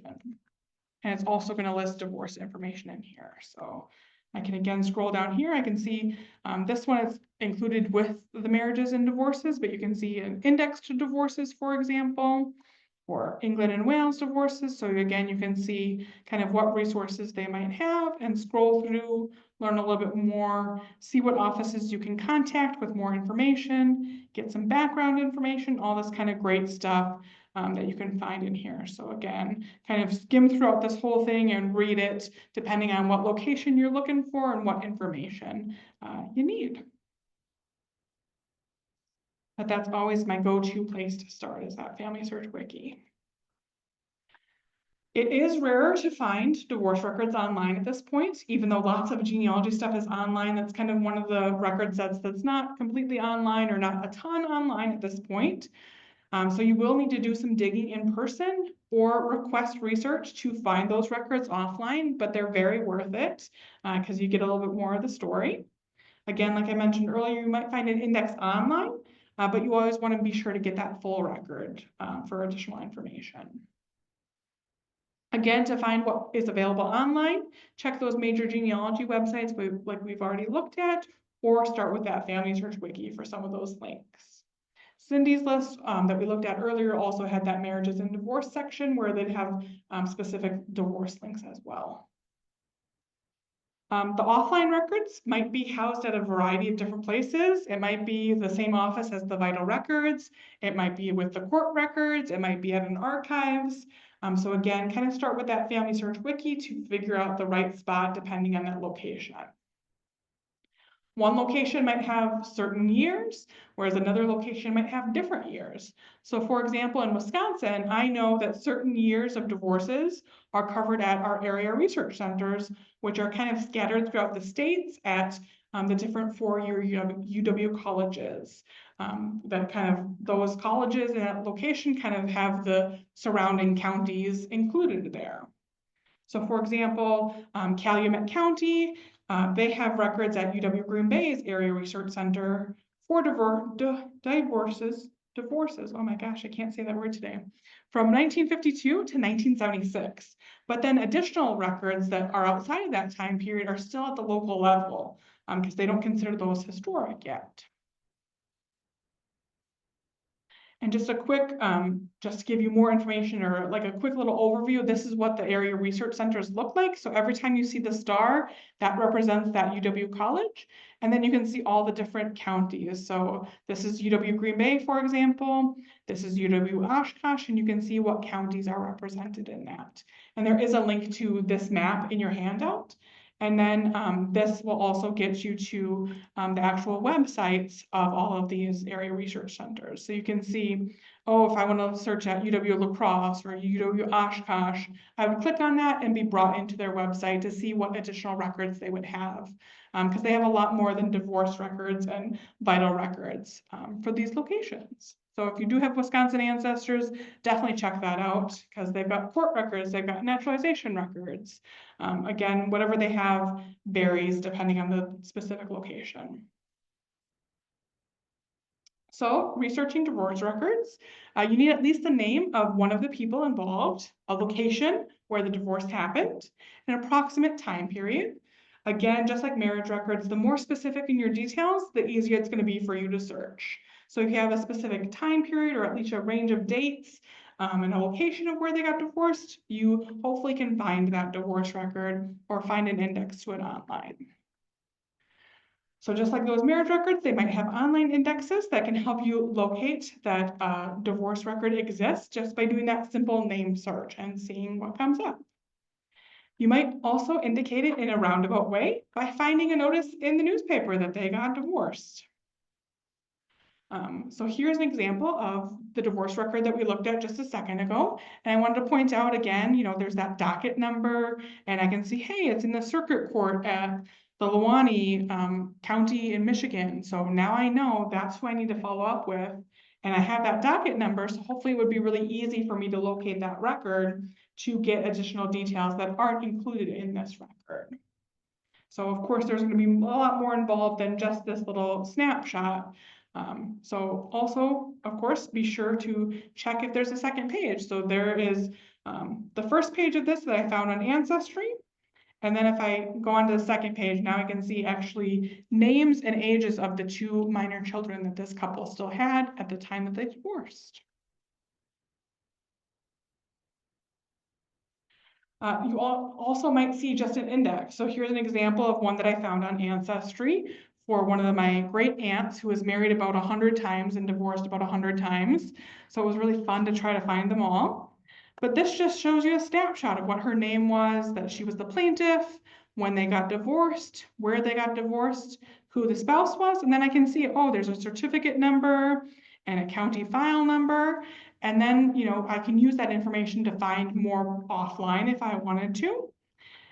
There's also, again, that source tab, like we looked at a few minutes ago when we were looking at the example of the marriage records. If I click on that source tab, now I can see, oh, they got this from Nevada State Health Division Office of Vital Records. So that's maybe who I would contact to get some more information offline to see if I can find an actual copy of that divorce record and learn a little bit more about why did they get divorced and what marriage number it was to make sure I've got all of her marriages. Here's another example of a divorce record that I found on Ancestry for a couple in Idaho. So it's kind of similar to a marriage record. It gives some of that basic information. We've got a full name of the spouse. So this is the husband, where his residence is. You can see sometimes they leave some stuff blank. So I just know that he's living in the state and not necessarily what county or what city. I don't see where he was living at the time of the marriage. I don't write in his color or race or his age or what number marriage or his birthplace or occupation or anything like that. Unfortunately, they were just very vague with this record. But I've got the same kind of information with the wife and the same vague information, but hopefully when you find one of these, maybe you have some more details in yours. But then down here, I can see where they actually got divorced. I can see that it's with the 8th Judicial District. So maybe again, that's a spot where I would follow up offline to see if I can get some additional details. Again, hopefully they would have filled in the place of marriage so I could locate the marriage record, but for this couple, they decided not to. They list who was the plaintiff, so who kind of started the divorce, if it was contested or not. And then here's the date of the decree or judgment. So that's the official date that they would have gotten divorced. If it was an absolute divorce, or again, if there were conditions related to that divorce, who it was granted to, if there was alimony. So yes, she got child support because they had 3 children that were affected. And then again, we've got a date, who the clerk of the district court was, and when they received it. I've also got a state file number. So again, these are all like little details that I can use to try to find information offline. I also found lots of great stuff offline. So here's an example of just a few photos of a divorce record that I found at the UW Green Bay Area Research Center. This was during COVID, so I had to wear like gloves, and it was very difficult to just like make copies and stuff because it was COVID. But I have over 145 pages just in this divorce record alone of all of this stuff. So again, this is why it's so important to find that stuff offline, because it's some juicy stuff in here if you read through it all. So sometimes you can read the handwriting really well, sometimes you can't. Sometimes, like this one was really folded, so I kind of had to try to flatten it out a little bit so I can get the best pictures or get the best copy. But hey, it's really great stuff when you can get a nice, juicy, thick case like this and really get all the details. And then what I did was I read through the whole thing and I just typed up notes for myself, like, hey, this is what it all says. So you can see, oh, the complainant says that, they were married on this date, and for the last 8 years, they've lived here, and they've lived as husband and wife, and they have a child, and this is his age, and she's always been a good wife, but he has been disregarding his duties and obligations as a husband, and all of this stuff. That it goes into really detailed stuff about, why she's asking for a divorce and trying to prove that she should get this divorce. So this is something, and you can see, I've got little areas where it's like, I can't even read the handwriting. I can't make out that word or that word. So it is what it is sometimes, and just do your best, but I at least have the gist of it. It was very sad. And like I said, it's difficult. Like this one is talking about how he wrenched with great violence her left arm, it's talking a little bit about abuse. And, this is my ancestor. I would not want to think that he was abusing his wife, but, the details of the case show that perhaps he was. Like I mentioned a few minutes ago, sometimes you can find their divorce in a roundabout way by seeing it in the newspaper. So here's an example of one of the siblings of one of my direct ancestors just talking about, okay, in circuit court, he obtained a divorce from his wife on the grounds of desertion. So they were married here 3 years ago. I can do the math and figure out, okay, now I can see if I can find that marriage record. And seeing what ages they were, wow, 35-year-old man can marry a 16-year-old female. It happened sometimes in those time periods.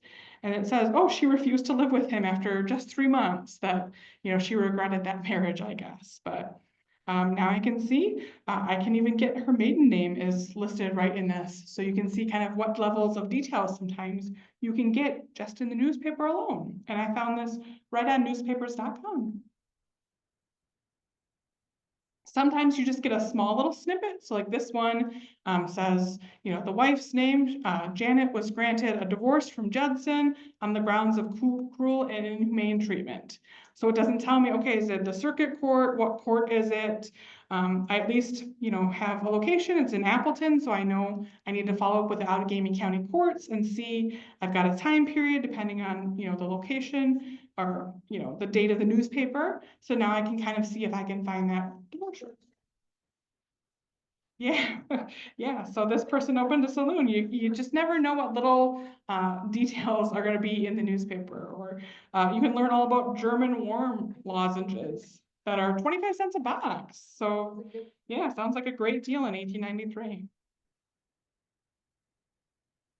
So again, just like we looked at the marriages, you can also find divorces on Family Search. I won't go through all the different things because we already did that, but again, if you go to that search and go to records, we can, for example, find divorce here.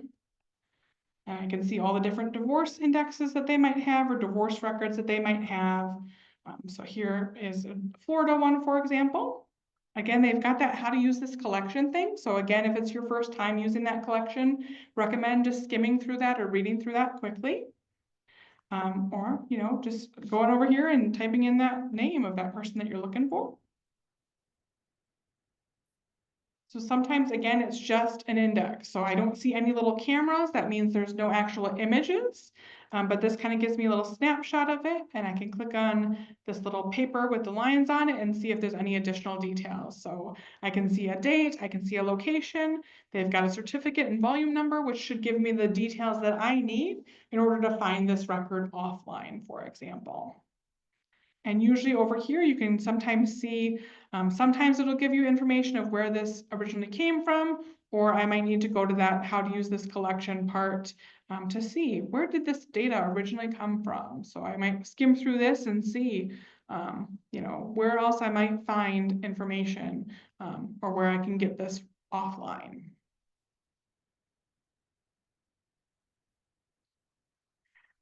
Similar to what we looked at earlier with the unindexed stuff, because usually divorces are going to be more unindexed than indexed. We would go to this search and images part. And again, you can type in this location.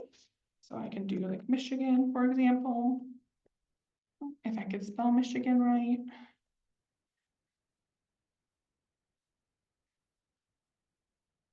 And again, I can narrow it down by location if I wanted to, or by life event. So for life event over here, we want to go to divorce. So right here is divorce. And I want to be sure to click update so then it will narrow it down to just those. And now I can see, usually they're under court records or included with court records. And again, I can click on this and then browse through these unindexed collections. Sometimes they've got an index at the beginning or at the end of it. So I can see right here, there actually is an index where I can figure out, oh, the Baileys are on page 82. And then I'd go find page 82 within here and get to that.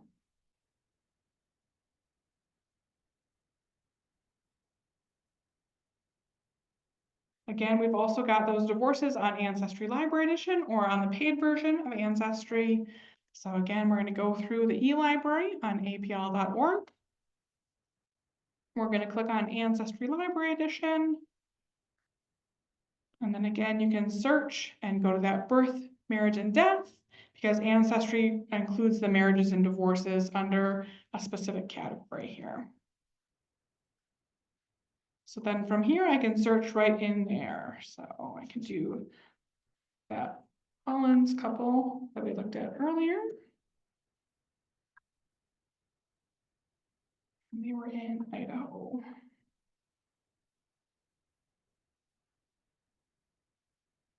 So I can see some marriage records. Here's a divorce one. So again, I can click on it and see, oh, this is actually like a court case now. So I can see it's a different couple, but just to show you an example here. So you can see here's a whole like court case where I can skim through and read through all the great details. I can save a copy of it, go to the next page, save a copy of that. Looks like it's just one page for that one, but still it's giving a decree of the divorce. It's going to give you kind of the gist of it. And you can see, there's like a case number on here or something that you could follow up and see if you can get some additional details offline.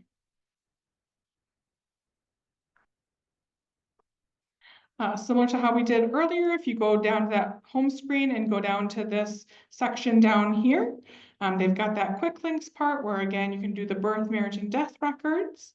Or again, we can go to the card catalog under search.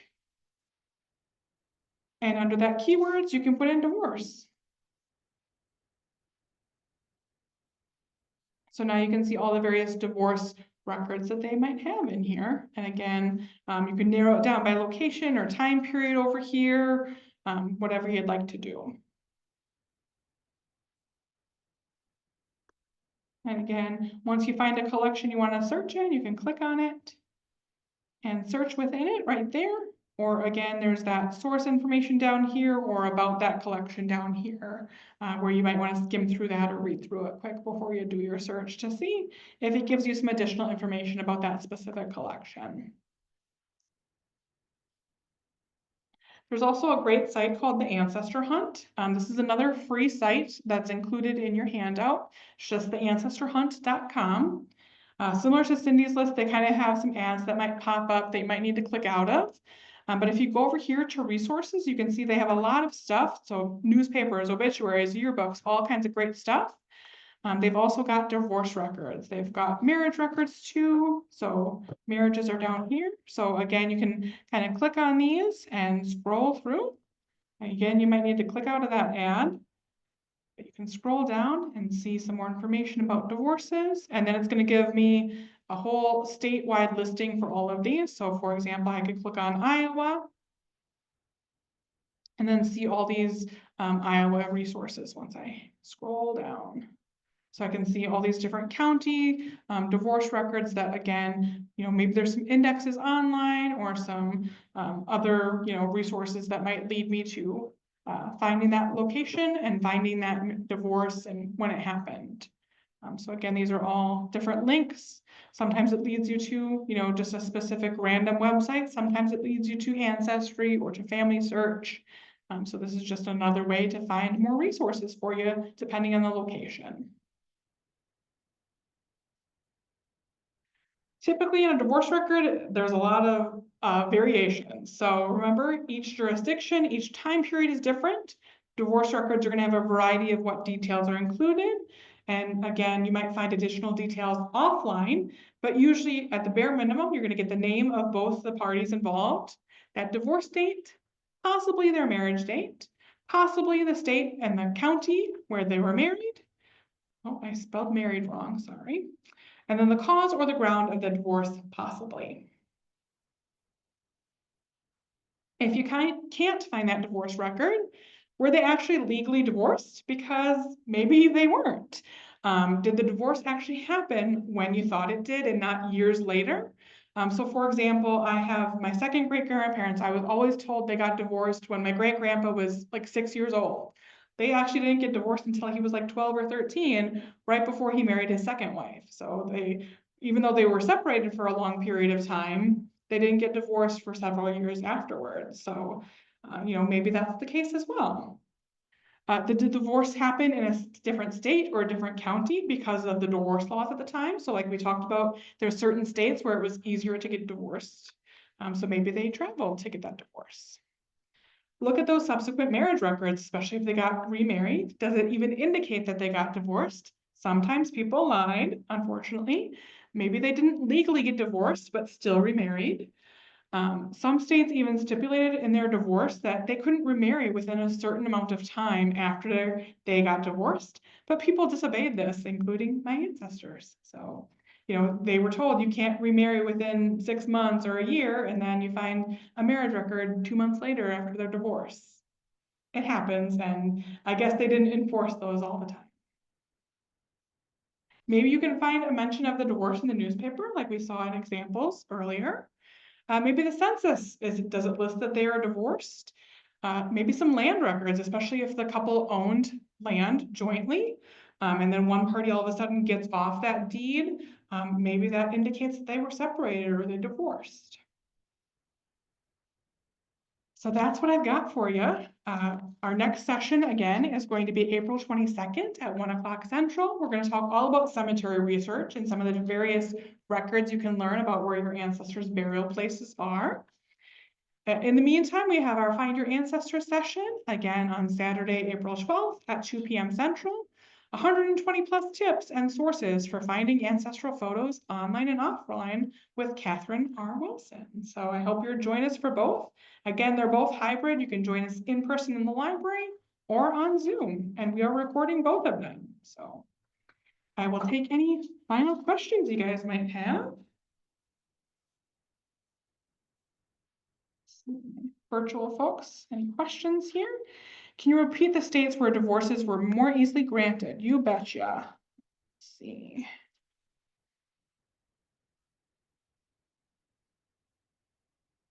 Indiana, Utah, the Dakotas, Oklahoma, Nevada, and Alabama were the easy spots to get divorced. Any other questions or comments? Let's see what we got in the chat here.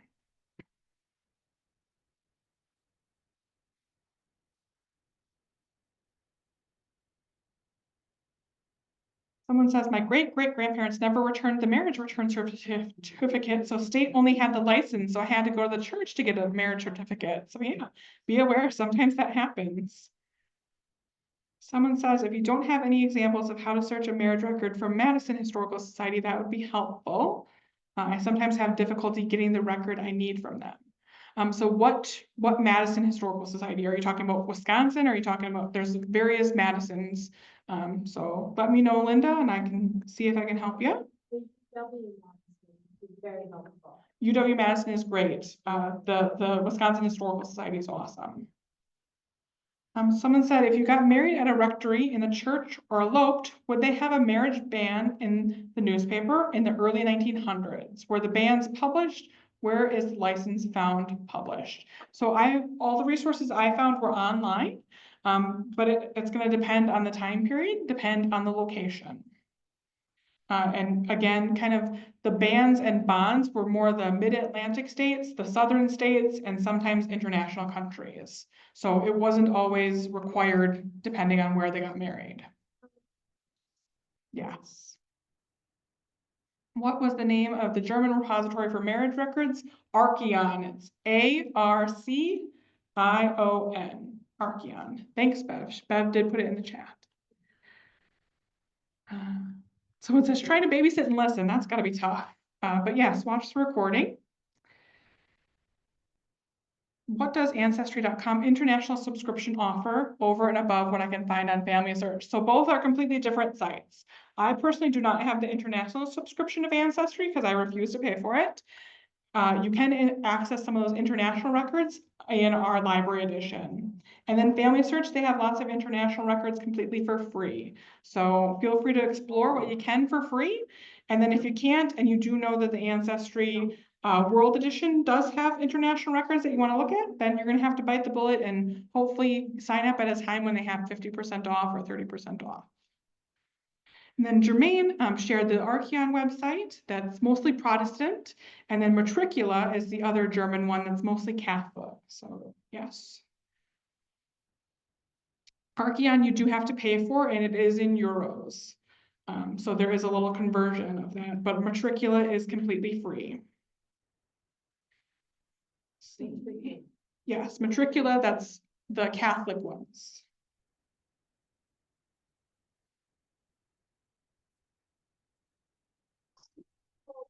Know to zoom in on this. How did you? To Zoom? Yeah. So on our events calendar, it gives you the link to register for the Zoom. Angie says eventually you probably have to write the county's or country's church or county seat to get records, not on Ancestry, or hire a researcher internationally. But that's a good place to start, is some of those websites or the library edition of Ancestry, which would have some international stuff. Ancestry International, the same as the World Edition? Yes. I sometimes say international, sometimes I say World Edition, but yes. Someone says the Iowa Gen Web is a great location. It even has cemetery records. So cool. We'll dive more into cemetery records, but yes, there's lots of things. So if you're not familiar with Gen Webs, at a certain time period when the internet was still early, every county within every state had its own genealogy website that they called Gen Web. So you can search by the state for the whole state Gen Web, or search by a county. So like Outagamie County had its own Gen Web. You can Google that. Sometimes the sites are still in existence and you can still search through stuff, but they haven't updated it in like 5 or 10 years. But they do have free resources on there that might give you some more information. Are the Wisconsin Area Research Centers another name for county archives? No, the county archives are different than the Wisconsin Area Research Centers. Wisconsin Area Research Centers are all through Wisconsin Historical Society. The county archives, those are gonna be, like, if there's a specific county, like, so Outagamie County Historical Society is different than what would be at the Area Research Center at UW Green Bay, for example. So there might be more than one resource for you, depending on where you're searching. So all the comments, let's see, question. All right, that one is answered. All right, thanks everybody for joining us. Again, I hope to see you next month when we talk all about cemetery records. Take care, everyone. Take a